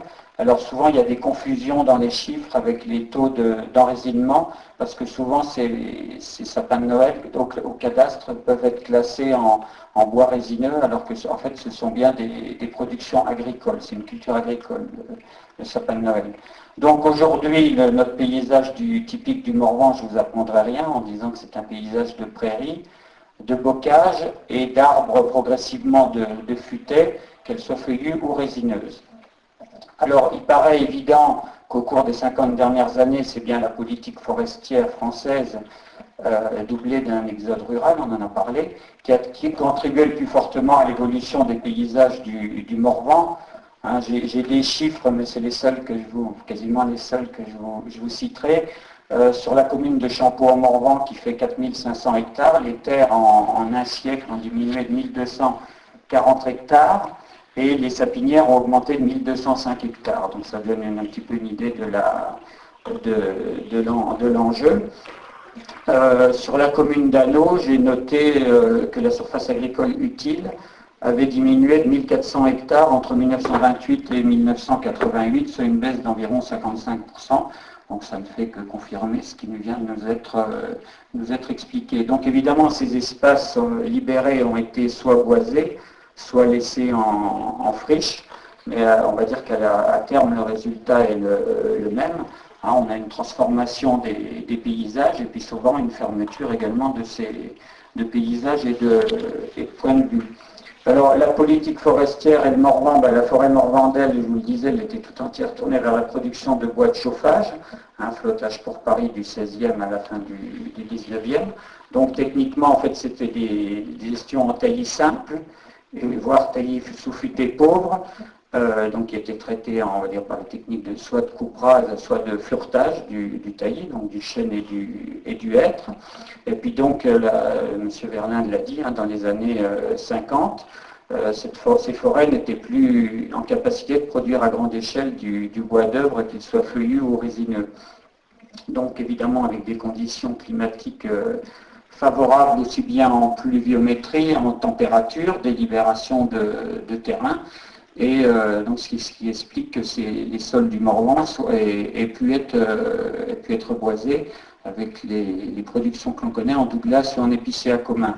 Alors évidemment, la grande date qui a marqué tout ça, c'est la création du Fonds forestier national, hein, M. Verlinde l'a dit aussi. Ce Fonds forestier national, en fait, a été créé en 1946. Hein, c'est une politique nationale française, puisqu'à l'époque, la France en sortait de la guerre. La France manquait cruellement de bois.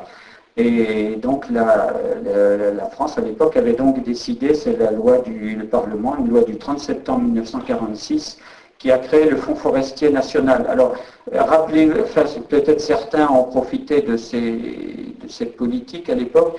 Donc, en fait, les propriétaires, soit on leur donnait les plants sous forme de bons subventions, qu'ils allaient échanger chez leurs pépiniéristes, ou alors ils bénéficiaient de subventions, de prêts à des taux réduits, ou encore de contrats avec l'État, et l'État se remboursait petit à petit sur les éclaircies. Il en subsiste encore quelques-uns aujourd'hui. Les techniques de plantation de l'époque, j'ai intitulé des techniques de plantation qui se cherchent, puisqu'à l'époque, soit on plantait en plein, mais il y avait également, c'est-à-dire en plein, on plante tous les arbres, on va dire, on coupe à ras et on replante derrière. Mais on a aussi connu, et on en voit encore aujourd'hui, des plantations en bande ou des plantations sous abri. C'est-à-dire on plantait sous les peuplements feuillus, avec des essences variées. Donc initialement, c'est surtout l'épicéa commun, sapin pectiné, qui ont été introduits, et au fur et à mesure, aujourd'hui, c'est plutôt le Douglas qui est l'essence qui est introduite. Donc avec évidemment un grand bouleversement dans les paysages, hein, soit des plantations de terres agricoles, soit des coupes rases, soit suivis d'endénage, des souchages, des plantations en ligne, et puis également des mises en place de réseaux de voiries nécessaires à l'exploitation de ces parcelles. Alors des bouleversements, là je vous parle peut-être des bouleversements à plus grande échelle, mais également des bouleversements à petite échelle, c'est-à-dire ce qu'on a intitulé, ce qu'on appelle encore les boisements, les reboisements en timbre-poste. C'est-à-dire que c'était des parcelles agricoles qui sont abandonnées à proximité immédiate de villages ou de maisons, ou de terres agricoles encore exploitées. Donc là, avec quand même des problèmes soit d'ombrage, soit de fermeture de paysages de proximité, ou alors des pertes de rendement sur un certain nombre de terres agricoles. Alors on va dire ça, c'était le temps de ces plantations. Ensuite est venu le temps des éclaircies, on va dire dans les années 1980 jusqu'à la fin du XXe siècle.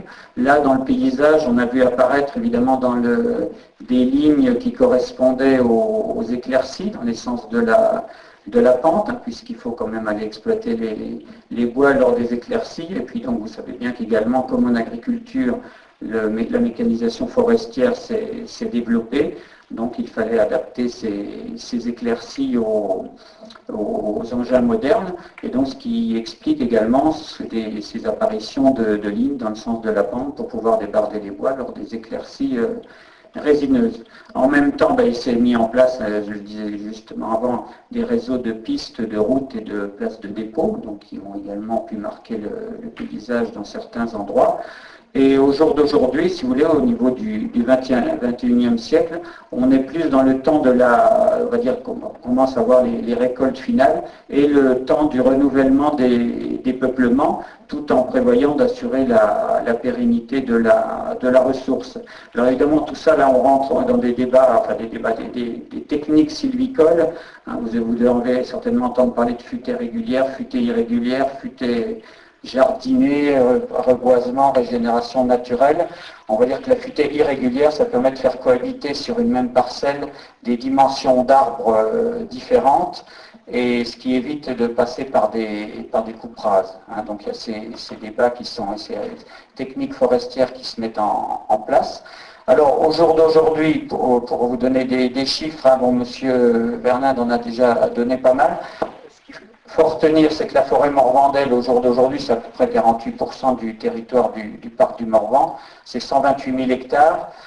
Également, ce qui marque la forêt du Morvan, c'est qu'elle est extrêmement privée, puisqu'il y a environ 85-87% de la forêt morvandelle qui est privée, hein, ça s'explique historiquement, et donc le reste évidemment appartient aux collectivités, et cette forêt elle se partage entre 19 000 propriétaires forestiers. Alors également, quand on dit 19 000 propriétaires forestiers, ce sont des comptes cadastraux souvent. Et là derrière, il peut y avoir des indivisions ou des groupements forestiers derrière lesquels il y a encore plus de personnes.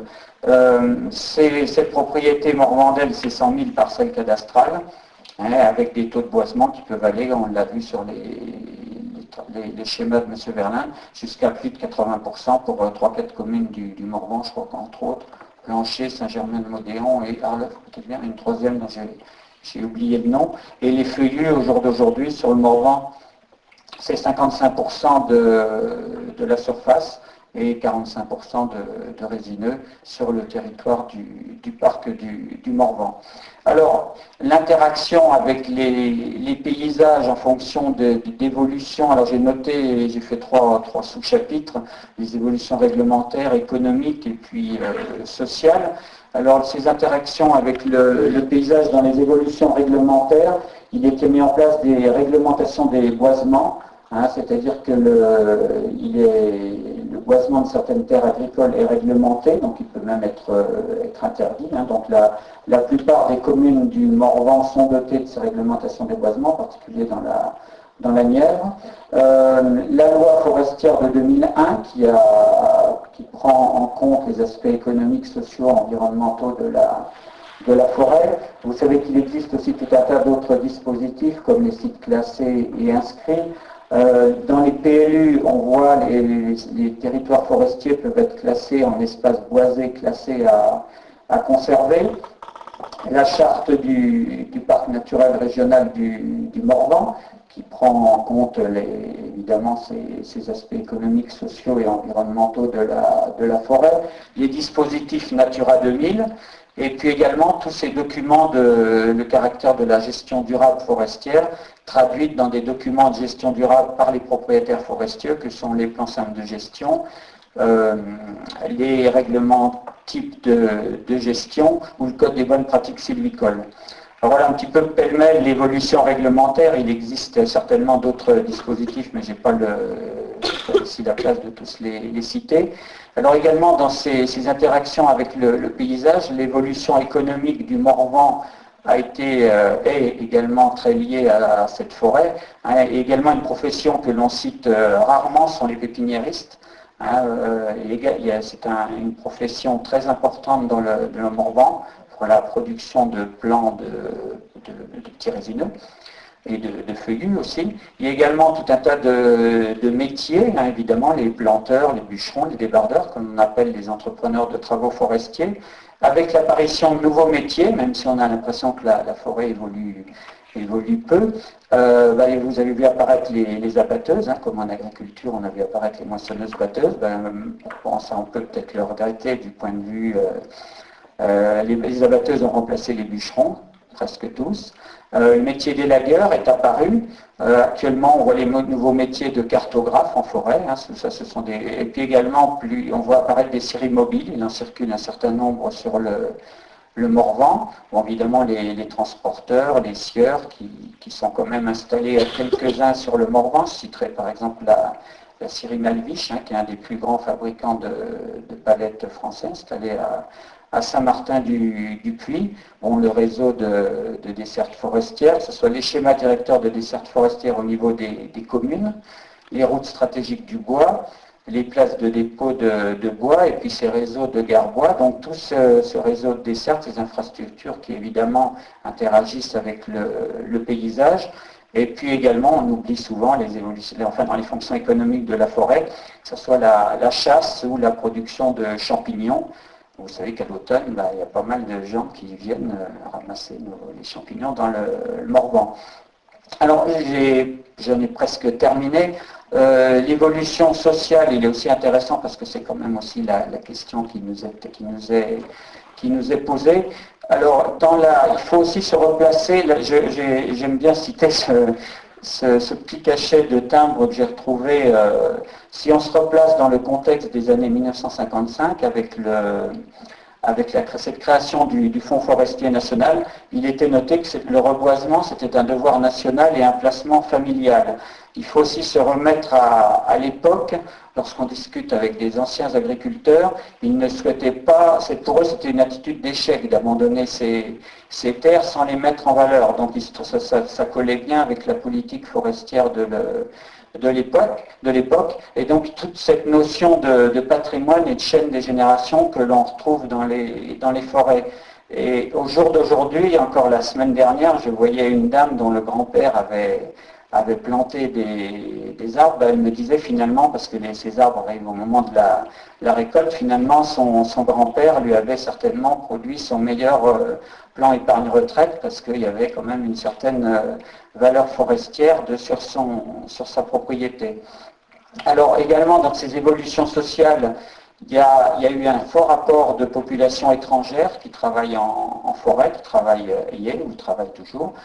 Aussi les Espagnols, des Portugais, des Italiens, des Marocains, des Turcs, au jour d'aujourd'hui des gens d'Europe de l'Est.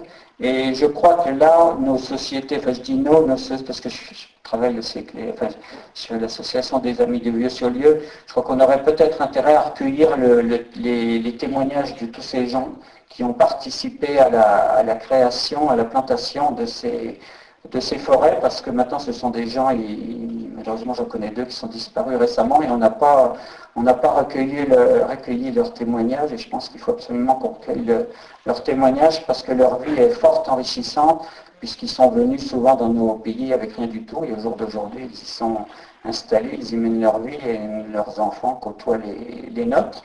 Au jour d'aujourd'hui, évolution sociale, on a également beaucoup de jeunes du Morvan qui peuvent rester sur place. On connaît tous un certain nombre de jeunes forestiers qui sont des enfants du pays et qui peuvent y vivre. Il y a de plus en plus, il y a l'école forestière de Velay, j'ai eu la chance d'y faire passer des examens. Je vois, surtout cette année, on voit énormément de jeunes qui veulent s'installer sur le Morvan. Alors évidemment, ce qui a évolué récemment, et les forestiers on en prend bien sur compte, c'est la demande sociale qui se trouve aujourd'hui en termes de paysage, parce que soit on a des populations néo-rurales, soit on a affaire aujourd'hui, la population évolue comme ça, 80-90% de citadins qui malheureusement n'ont peut-être plus du tout d'attache campagnarde et ne comprennent peut-être pas toujours ce qui se passe derrière. On assiste aussi à des propos contradictoires, c'est-à-dire que j'ai discuté avec des familles où d'un côté, évidemment on entend toujours ça, les affaires de chemins dégradés par rapport à la randonnée pédestre, mais en même temps ils veulent aussi des chemins pas trop jolis pour faire du quad, de la moto et du 4x4. Donc si vous voulez, il y a de temps en temps des propos contradictoires. Donc voilà un petit peu pour cette évolution sociale.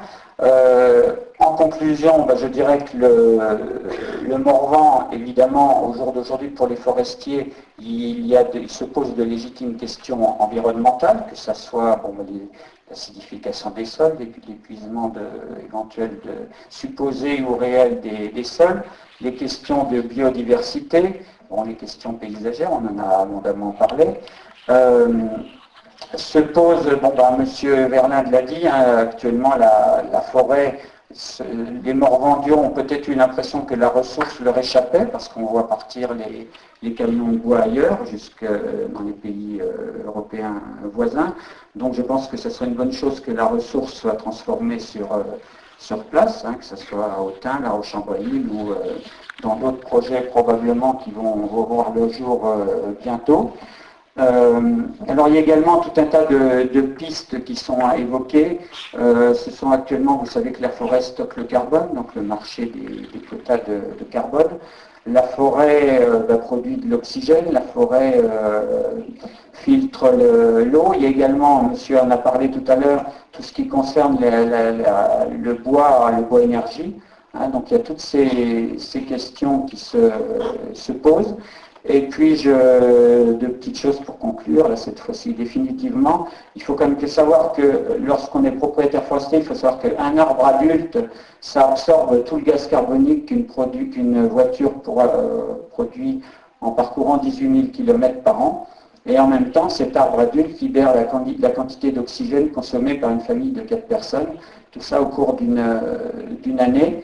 Et puis, en ce qui concerne le Morvan, on a parlé de l'arrivée de populations étrangères travaillant en forêt, on a parlé de l'arrivée de Hollandais, on a parlé de l'arrivée d'Anglais. Moi, ce qui me plaît bien, c'est un petit peu un des slogans du parc, c'est le terme de Morvan, terre d'échange. Il faut bien sûr faire un atout de toutes ces choses-là, que ce soit dans le cadre forestier ou autre. Hein, si on regarde historiquement, le Morvan, je pense, a toujours été une terre d'échange, que ce soit pour les nourrices, les galvachés qui travaillaient déjà dans le bois, le flottage du bois, et donc tous ces projets, ces accueils de population qui travaillent de près ou de loin en forêt, donc je pense qu'il faut en faire un atout pour notre Morvan. Voilà, je vous remercie de votre attention. Merci beaucoup. Je salue toutes les autres personnalités ici présentes, je me dépêche. Voilà, je vais vous traiter effectivement des paysages du Morvan et de leur évolution, le regard du géomorphologue. Le géomorphologue, c'est celui qui étudie l'évolution des formes du relief. Si vous voulez, le géologue, lui, étudie les murs, les fondations. Le morphologue étudiera le toit, ce qui tombe dessus, en gros. La lecture géomorphologique d'un paysage, d'une entité physique, s'inscrit donc autant dans le temps de la Terre que dans celui de l'homme. L'unité de temps de la Terre, c'est le million d'années. L'unité de temps de l'homme, c'est l'année, ou la quarantaine d'années, comme cette vénérable académie. Toutefois, par l'analyse des processus d'érosion et d'accumulation, l'homme n'est pas absent de cette lecture géomorphologique, car autant que les facteurs naturels, l'homme est aussi un agent de l'évolution morphologique par ses façons culturelles, par ses aménagements. C'est ce que l'on appelle la dynamique des milieux anthropisés. Ouvrir un chemin de terre sur une pente forte, dévier ou endiguer une rivière, mettre en culture un versant initialement bocagé, ne sont pas des actions neutres sur l'évolution des formes. Par conséquent, même si la mesure de cette action est complexe, l'action de l'homme ne doit jamais être oubliée dans l'analyse d'un relief et la lecture d'un paysage. Cette double approche naturaliste et anthropique peut-elle s'appliquer aux massifs anciens, aux Horst hercyniens, aux bastions avancés du massif central dans les auréoles sédimentaires du bassin parisien, termes par lesquels les géographes physiciens définissent le Morvan. De plus, cette approche peut-elle s'inscrire dans un temps extrêmement court, d'à peine un demi-siècle? Eh bien, la réponse à cette question n'est pas tout à fait négative. Qu'est-ce que le Morvan pour un géomorphologue qui vient, qui arrive et qui le regarde, qui commence à poser son regard? Pour lui, c'est d'abord un massif ancien rajeuni. Comme le rappelle remarquablement Pierre Rave, le grand géologue bourguignon, dont vous connaissez l'ouvrage, le dernier ouvrage remarquable, délicieux, Mémoire, Morvan, Mémoire d'une montagne. Il faut le lire. Eh bien, Pierre Rave rappelle, dans un travail qu'il a fait sur temps de la Terre, temps de l'homme, que le géomorphologue introduit dans le langage du temps de la Terre des termes empruntés à notre propre rythme de vie. Nous parlons de montagnes jeunes, nous parlons de massifs anciens, de rajeunissement, nous parlons même de relief sénile, ou de maturité, jeunesse, maturité, sélinité. Vous voyez, c'est bien des termes de notre propre vie. Alors voyons d'abord, en ce qui concerne le Morvan, comment on passe de la notion d'ancienne montagne jeune au massif ancien actuel. Tout naturaliste, géologue ou géomorphologue se doit de rappeler que le Morvan, comme toutes les grandes unités primaires ou paléozoïques de la Laurasia, c'est-à-dire de ce continent unique qui existait, qui réunissait la plaque nord-atlantique et l'Eurasie avant l'ouverture de l'Atlantique, eh bien dans cette Laurasia, il s'est produit une puissante orogenèse, une puissante formation d'une immense chaîne de montagnes qu'on appelle l'orogenèse hercynienne, qui a fait jaillir en son temps de très hautes chaînes de montagnes où alternaient au sommet vallées profondes, manifestations volcaniques ultra-explosives, sillons et bassins où s'entassaient d'épaisses formations végétales qui donnèrent plus tard la houille et le bitume. Le Morvan en a gardé toutes les traces, avec en plus des intrusions granitiques en batholite qui n'étaient pas visibles à l'époque de cette orogenèse, mais qui le sont devenues bien après, grâce au long cycle d'érosion qui a suivi. Ainsi, comme Bibracte conserve les fondations des civilisations celtiques, le Morvan révèle aujourd'hui celle de l'orogenèse hercynienne. Bibracte, temps de l'homme, le Morvan, temps de la terre. En ce sens, cette histoire géologique doit nourrir notre regard sur les paysages du Morvan. D'une montagne à l'origine très élevée, 4000, 5000, 600 mètres, comme toute la chaîne hercynienne, il ne reste plus que les racines, les fondations structurales, le substratum métamorphisé, les intrusions granitiques. On parle du granit rose de la Roche-en-Brenil, on parle du granit gris de Château-Chinon dans les manuels de géologie. Ces intrusions ont été révélées par l'érosion. Il reste les anciennes manifestations du volcanisme hercynien, Montreuil, le Mont Beuvray. N'oublions jamais que le Mont Beuvray, il y a au Mont Beuvray des manifestations de volcanisme acide très fortes.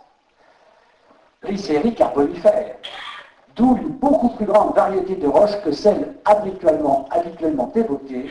Le Morvan n'est pas qu'un bloc de granit.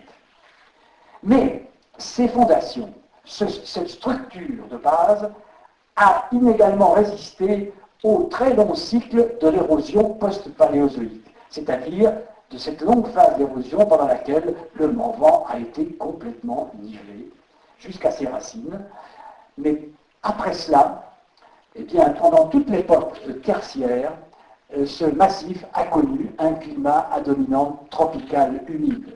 Il en reste les altérites rouges. Pierre Gras le dit très bien. Le Morvan a connu de longs climats africains. Il a raison. Et par conséquent, dans ce matériel relativement hétérogène, l'altération a en quelque sorte préservé certaines roches qui résistaient mieux, comme les séries volcano-sédimentaires, et attaqué d'autres qui résistaient moins, comme certains types de granit qui ont donné, vous l'avez cité, par exemple, la cuvette d'Arleuf, etc. Les alvéoles, c'est-à-dire les reliefs en creux dans le massif. Les roches cristallines ont en effet, l'ensemble des roches cristallophiliennes, métamorphiques et volcano-sédimentaires ont subi fortement les longues périodes de climats tropicaux humides qui ont régné à nos latitudes du Permien jusqu'à la fin du Tertiaire, jusqu'à cette époque du rafraîchissement du Villafranchien qui a annoncé les glaciations quaternaires.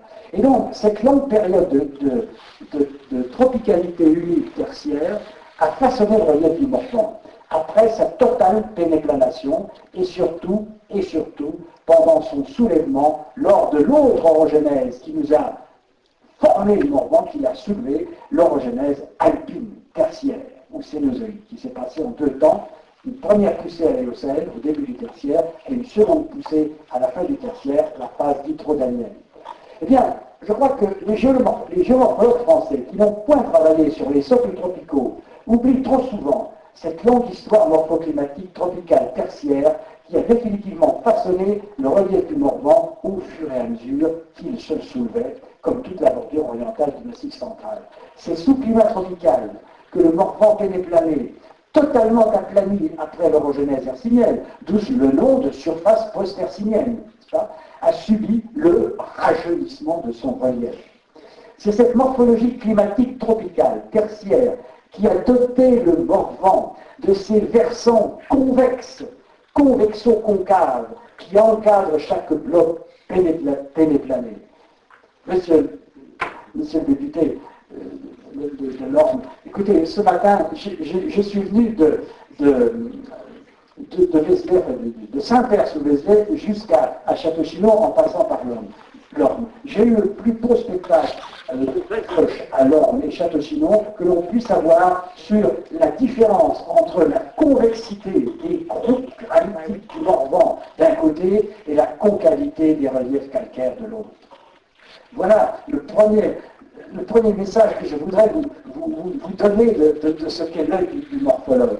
Surface sommitale subhorizontale boisée, les restes de la surface post-hercynienne, témoin de la pénéplanation, transitant de tous côtés avec des versants convexes bocagés, tels sont les éléments premiers du regard du géomorphologue sur les paysages du Morvan. Rien à voir avec les reliefs tabulaires aux versants concaves des buttes calcaires de l'Auxois. Différences géomorphologiques, structurales et paléoclimatiques essentielles entre le Mont-Beuvray, entre les hauts groupes du Haut-Folin, et puis de l'autre côté, la butte de Tille ou le site d'Alésia, entre les vallées de l'Auze et de l'Auze-Rhin, et qui découpent ce que j'appelle l'Auxois, l'Alliéré, et les vallées morvandelles qui s'incisent après une lourde de convexité jusque dans leur gorge. Rien à voir entre, par conséquent, l'architecture, l'érosion différentielle des buttes calcaires de l'Auxois, avec un chapeau de calcaire dur et ensuite des pentes tendres dans le liastre, et la convexité dans un matériel plus homogène du massif du Morvan. Ainsi donc, alternent en Morvan des sommets aplanii puis qui se terminent par des versants convexo-concaves, des alvéoles, cuvettes d'altération différentielle, comme celle d'Arnaud dont nous avons parlé, des gorges d'incision dues à des enfoncements plus rapides, ou alors à des brutales lignes de faille. N'oublions pas que le Morvan ne s'est pas soulevé comme ça d'un seul morceau. Il s'est soulevé en plusieurs morceaux. Il a été fracturé dans tous les sens. Et heureusement, bien sûr, nous n'avons pas, le Morvan n'est pas la Lille, n'est pas un massif en plein désert saharien. Donc il y a une belle couverture d'altérite, il y a des forêts, il y a une végétation, etc. Et donc on ne voit pas toutes les failles. Mais quand on a l'œil et qu'on les regarde bien avec une carte, une photo aérienne, et avec le travail des géologues, et ensuite sur le terrain, eh bien on peut à chaque fois, comme par exemple au saut de Goulouse, s'apercevoir que là, eh bien la rivière n'a pas encore totalement incisé un relief de faille, un escarpement de faille. Et puis aussi, au raccordement des convexités, ces douces mouillères tourbeuses à la réunion des deux versants convexo-concaves. Le rajeunissement du relief aplani du Morvan, c'est pour l'essentiel, comme je disais, effectué sous climat tropical humide au tertiaire, avec seulement, après le Villefranchien, la retouche finale due au processus périglaciaire quaternaire, donc des processus de cryoturbation, etc. Là est, comme pour le Massif central, l'origine de cette notion de relief en creux, par laquelle les géomorphologues qualifient les formes des massifs anciens soulevés, rajeunis, issus de l'orogenèse hercynienne et repris par l'orogenèse alpine. En fait, ce sont tous les massifs anciens à la périphérie de l'arc alpin. Massif central, dont le Morvan est la pointe avancée, nous le savons très bien et tant mieux pour le Morvan, mais aussi Vosges, cassé en deux par le fossé alsacien, le fossé rhénan, mais aussi le quadrilatère de Bohême, etc. Et puis, bien sûr, le massif schisteux-rhénan. Là est l'origine de la difficulté à circuler dans ces massifs pour passer d'un élément de surface d'aplanissement à un autre, en ayant l'obligation de franchir une vallée encaissée due aux conséquences du soulèvement alpin. Il faudrait beaucoup de viaducs de Garabie ou de viaducs de Millau pour qu'une ligne ferroviaire à grande vitesse ou une autoroute traverse le Morvan, j'espère que non, en s'affranchissant des multiples vallées qui se sont creusées au fur et à mesure de son soulèvement au tertiaire. Alors, le Morvan est-il un relief préservé? Comme il y a de fortes chances que ces viaducs ne seront jamais construits, on peut dire que ce cadre géomorphologique initial, ce relief en creux, nous offrira encore longtemps la naturalité de sa genèse.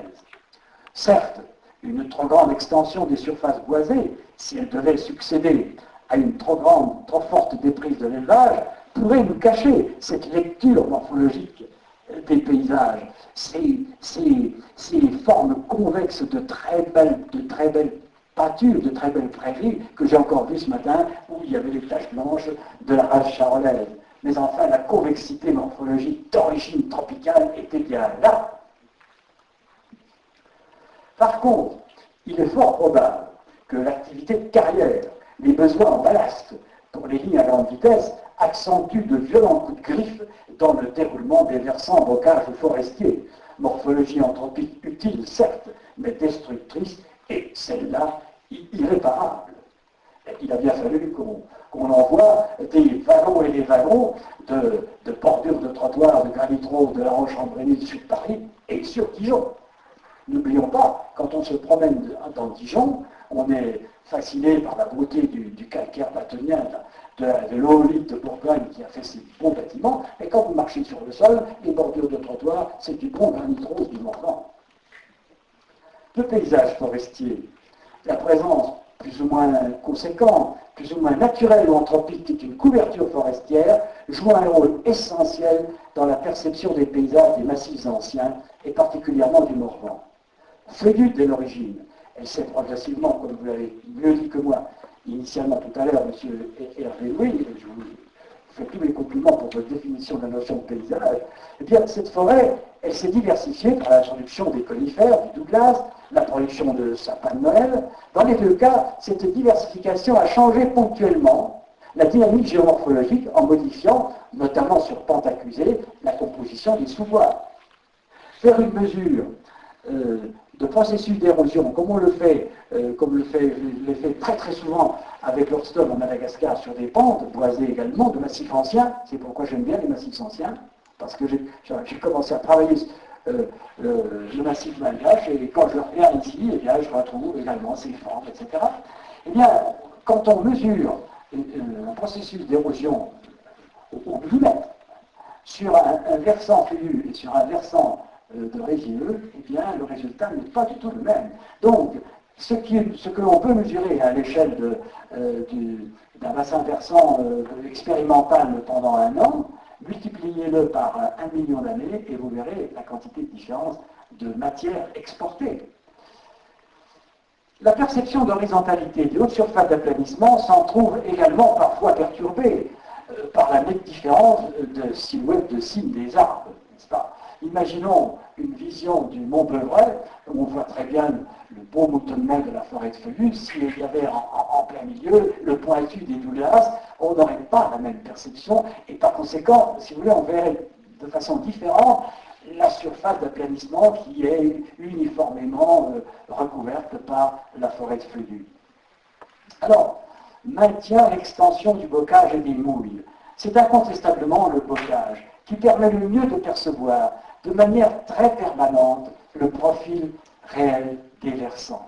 Une prairie sur une pente convexe, comme vous la voyez très bien, eh bien, comme elle est heureusement pâturée par les bêtes, eh bien, la hauteur de végétation reste à peu près uniformément la même, donc la forme du versant, vous la voyez sous quelque éclairage que ce soit, à peu près toujours la même. Vous pouvez, à l'œil, déjà mesurer le profil de celui-ci, faire la catégorie du sol, etc.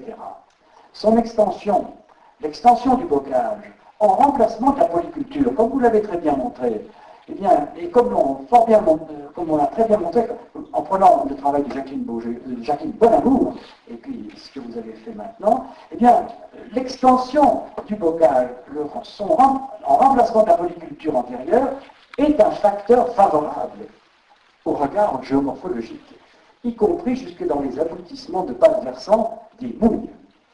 De manière plus générale, il n'est pas interdit de dire que le classement, depuis plus de 30 ans, du Morvan en parc naturel régional a contribué à une réelle prise en compte des différents facteurs naturels et humains qui font que l'évolution géomorphologique du massif s'effectue de la manière la plus naturelle possible et que les actions humaines s'inscrivent sans heurts dans cette évolution.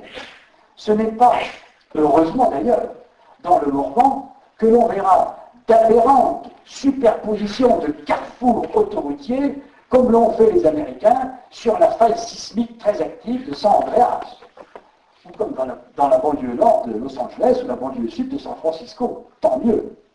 Un géomorphologue trouvera toujours le même plaisir de lecture des formes dans le parc naturel régional du massif du Pilat, où mon collègue et ami Bernard Etlicher anime le comité scientifique. Et bien, quand je suis sur le Pilat avec lui, c'est un peu différent, mais on y va des mêmes regards, des mêmes commentaires qui sortent que si nous étions sur le Morvan. De la même façon, quand je suis au parc naturel du Vercors, je vois la forteresse urbanienne. Dans les Baux, je vois là aussi, n'est-ce pas, ce très beau massif. Eh bien, là, je crois que c'est une des missions des parcs, et c'est la chance que le Morvan soit classé en parc, de pouvoir donner une sensibilité supplémentaire à tous ceux qui ont le bonheur de venir regarder les paysages, et je voudrais par conséquent transmettre ma vision de morphologue à toutes celles et ceux qui ont la joie de venir faire de la lecture de paysages. Il ne faut pas se contenter uniquement de voir, même si c'est très important, le système agraire, la couleur des bâtiments, bien que je sois passionnément attaché à la palette picturale de l'architecture et de la construction des maisons. Pierre a fait beaucoup de choses là-dessus.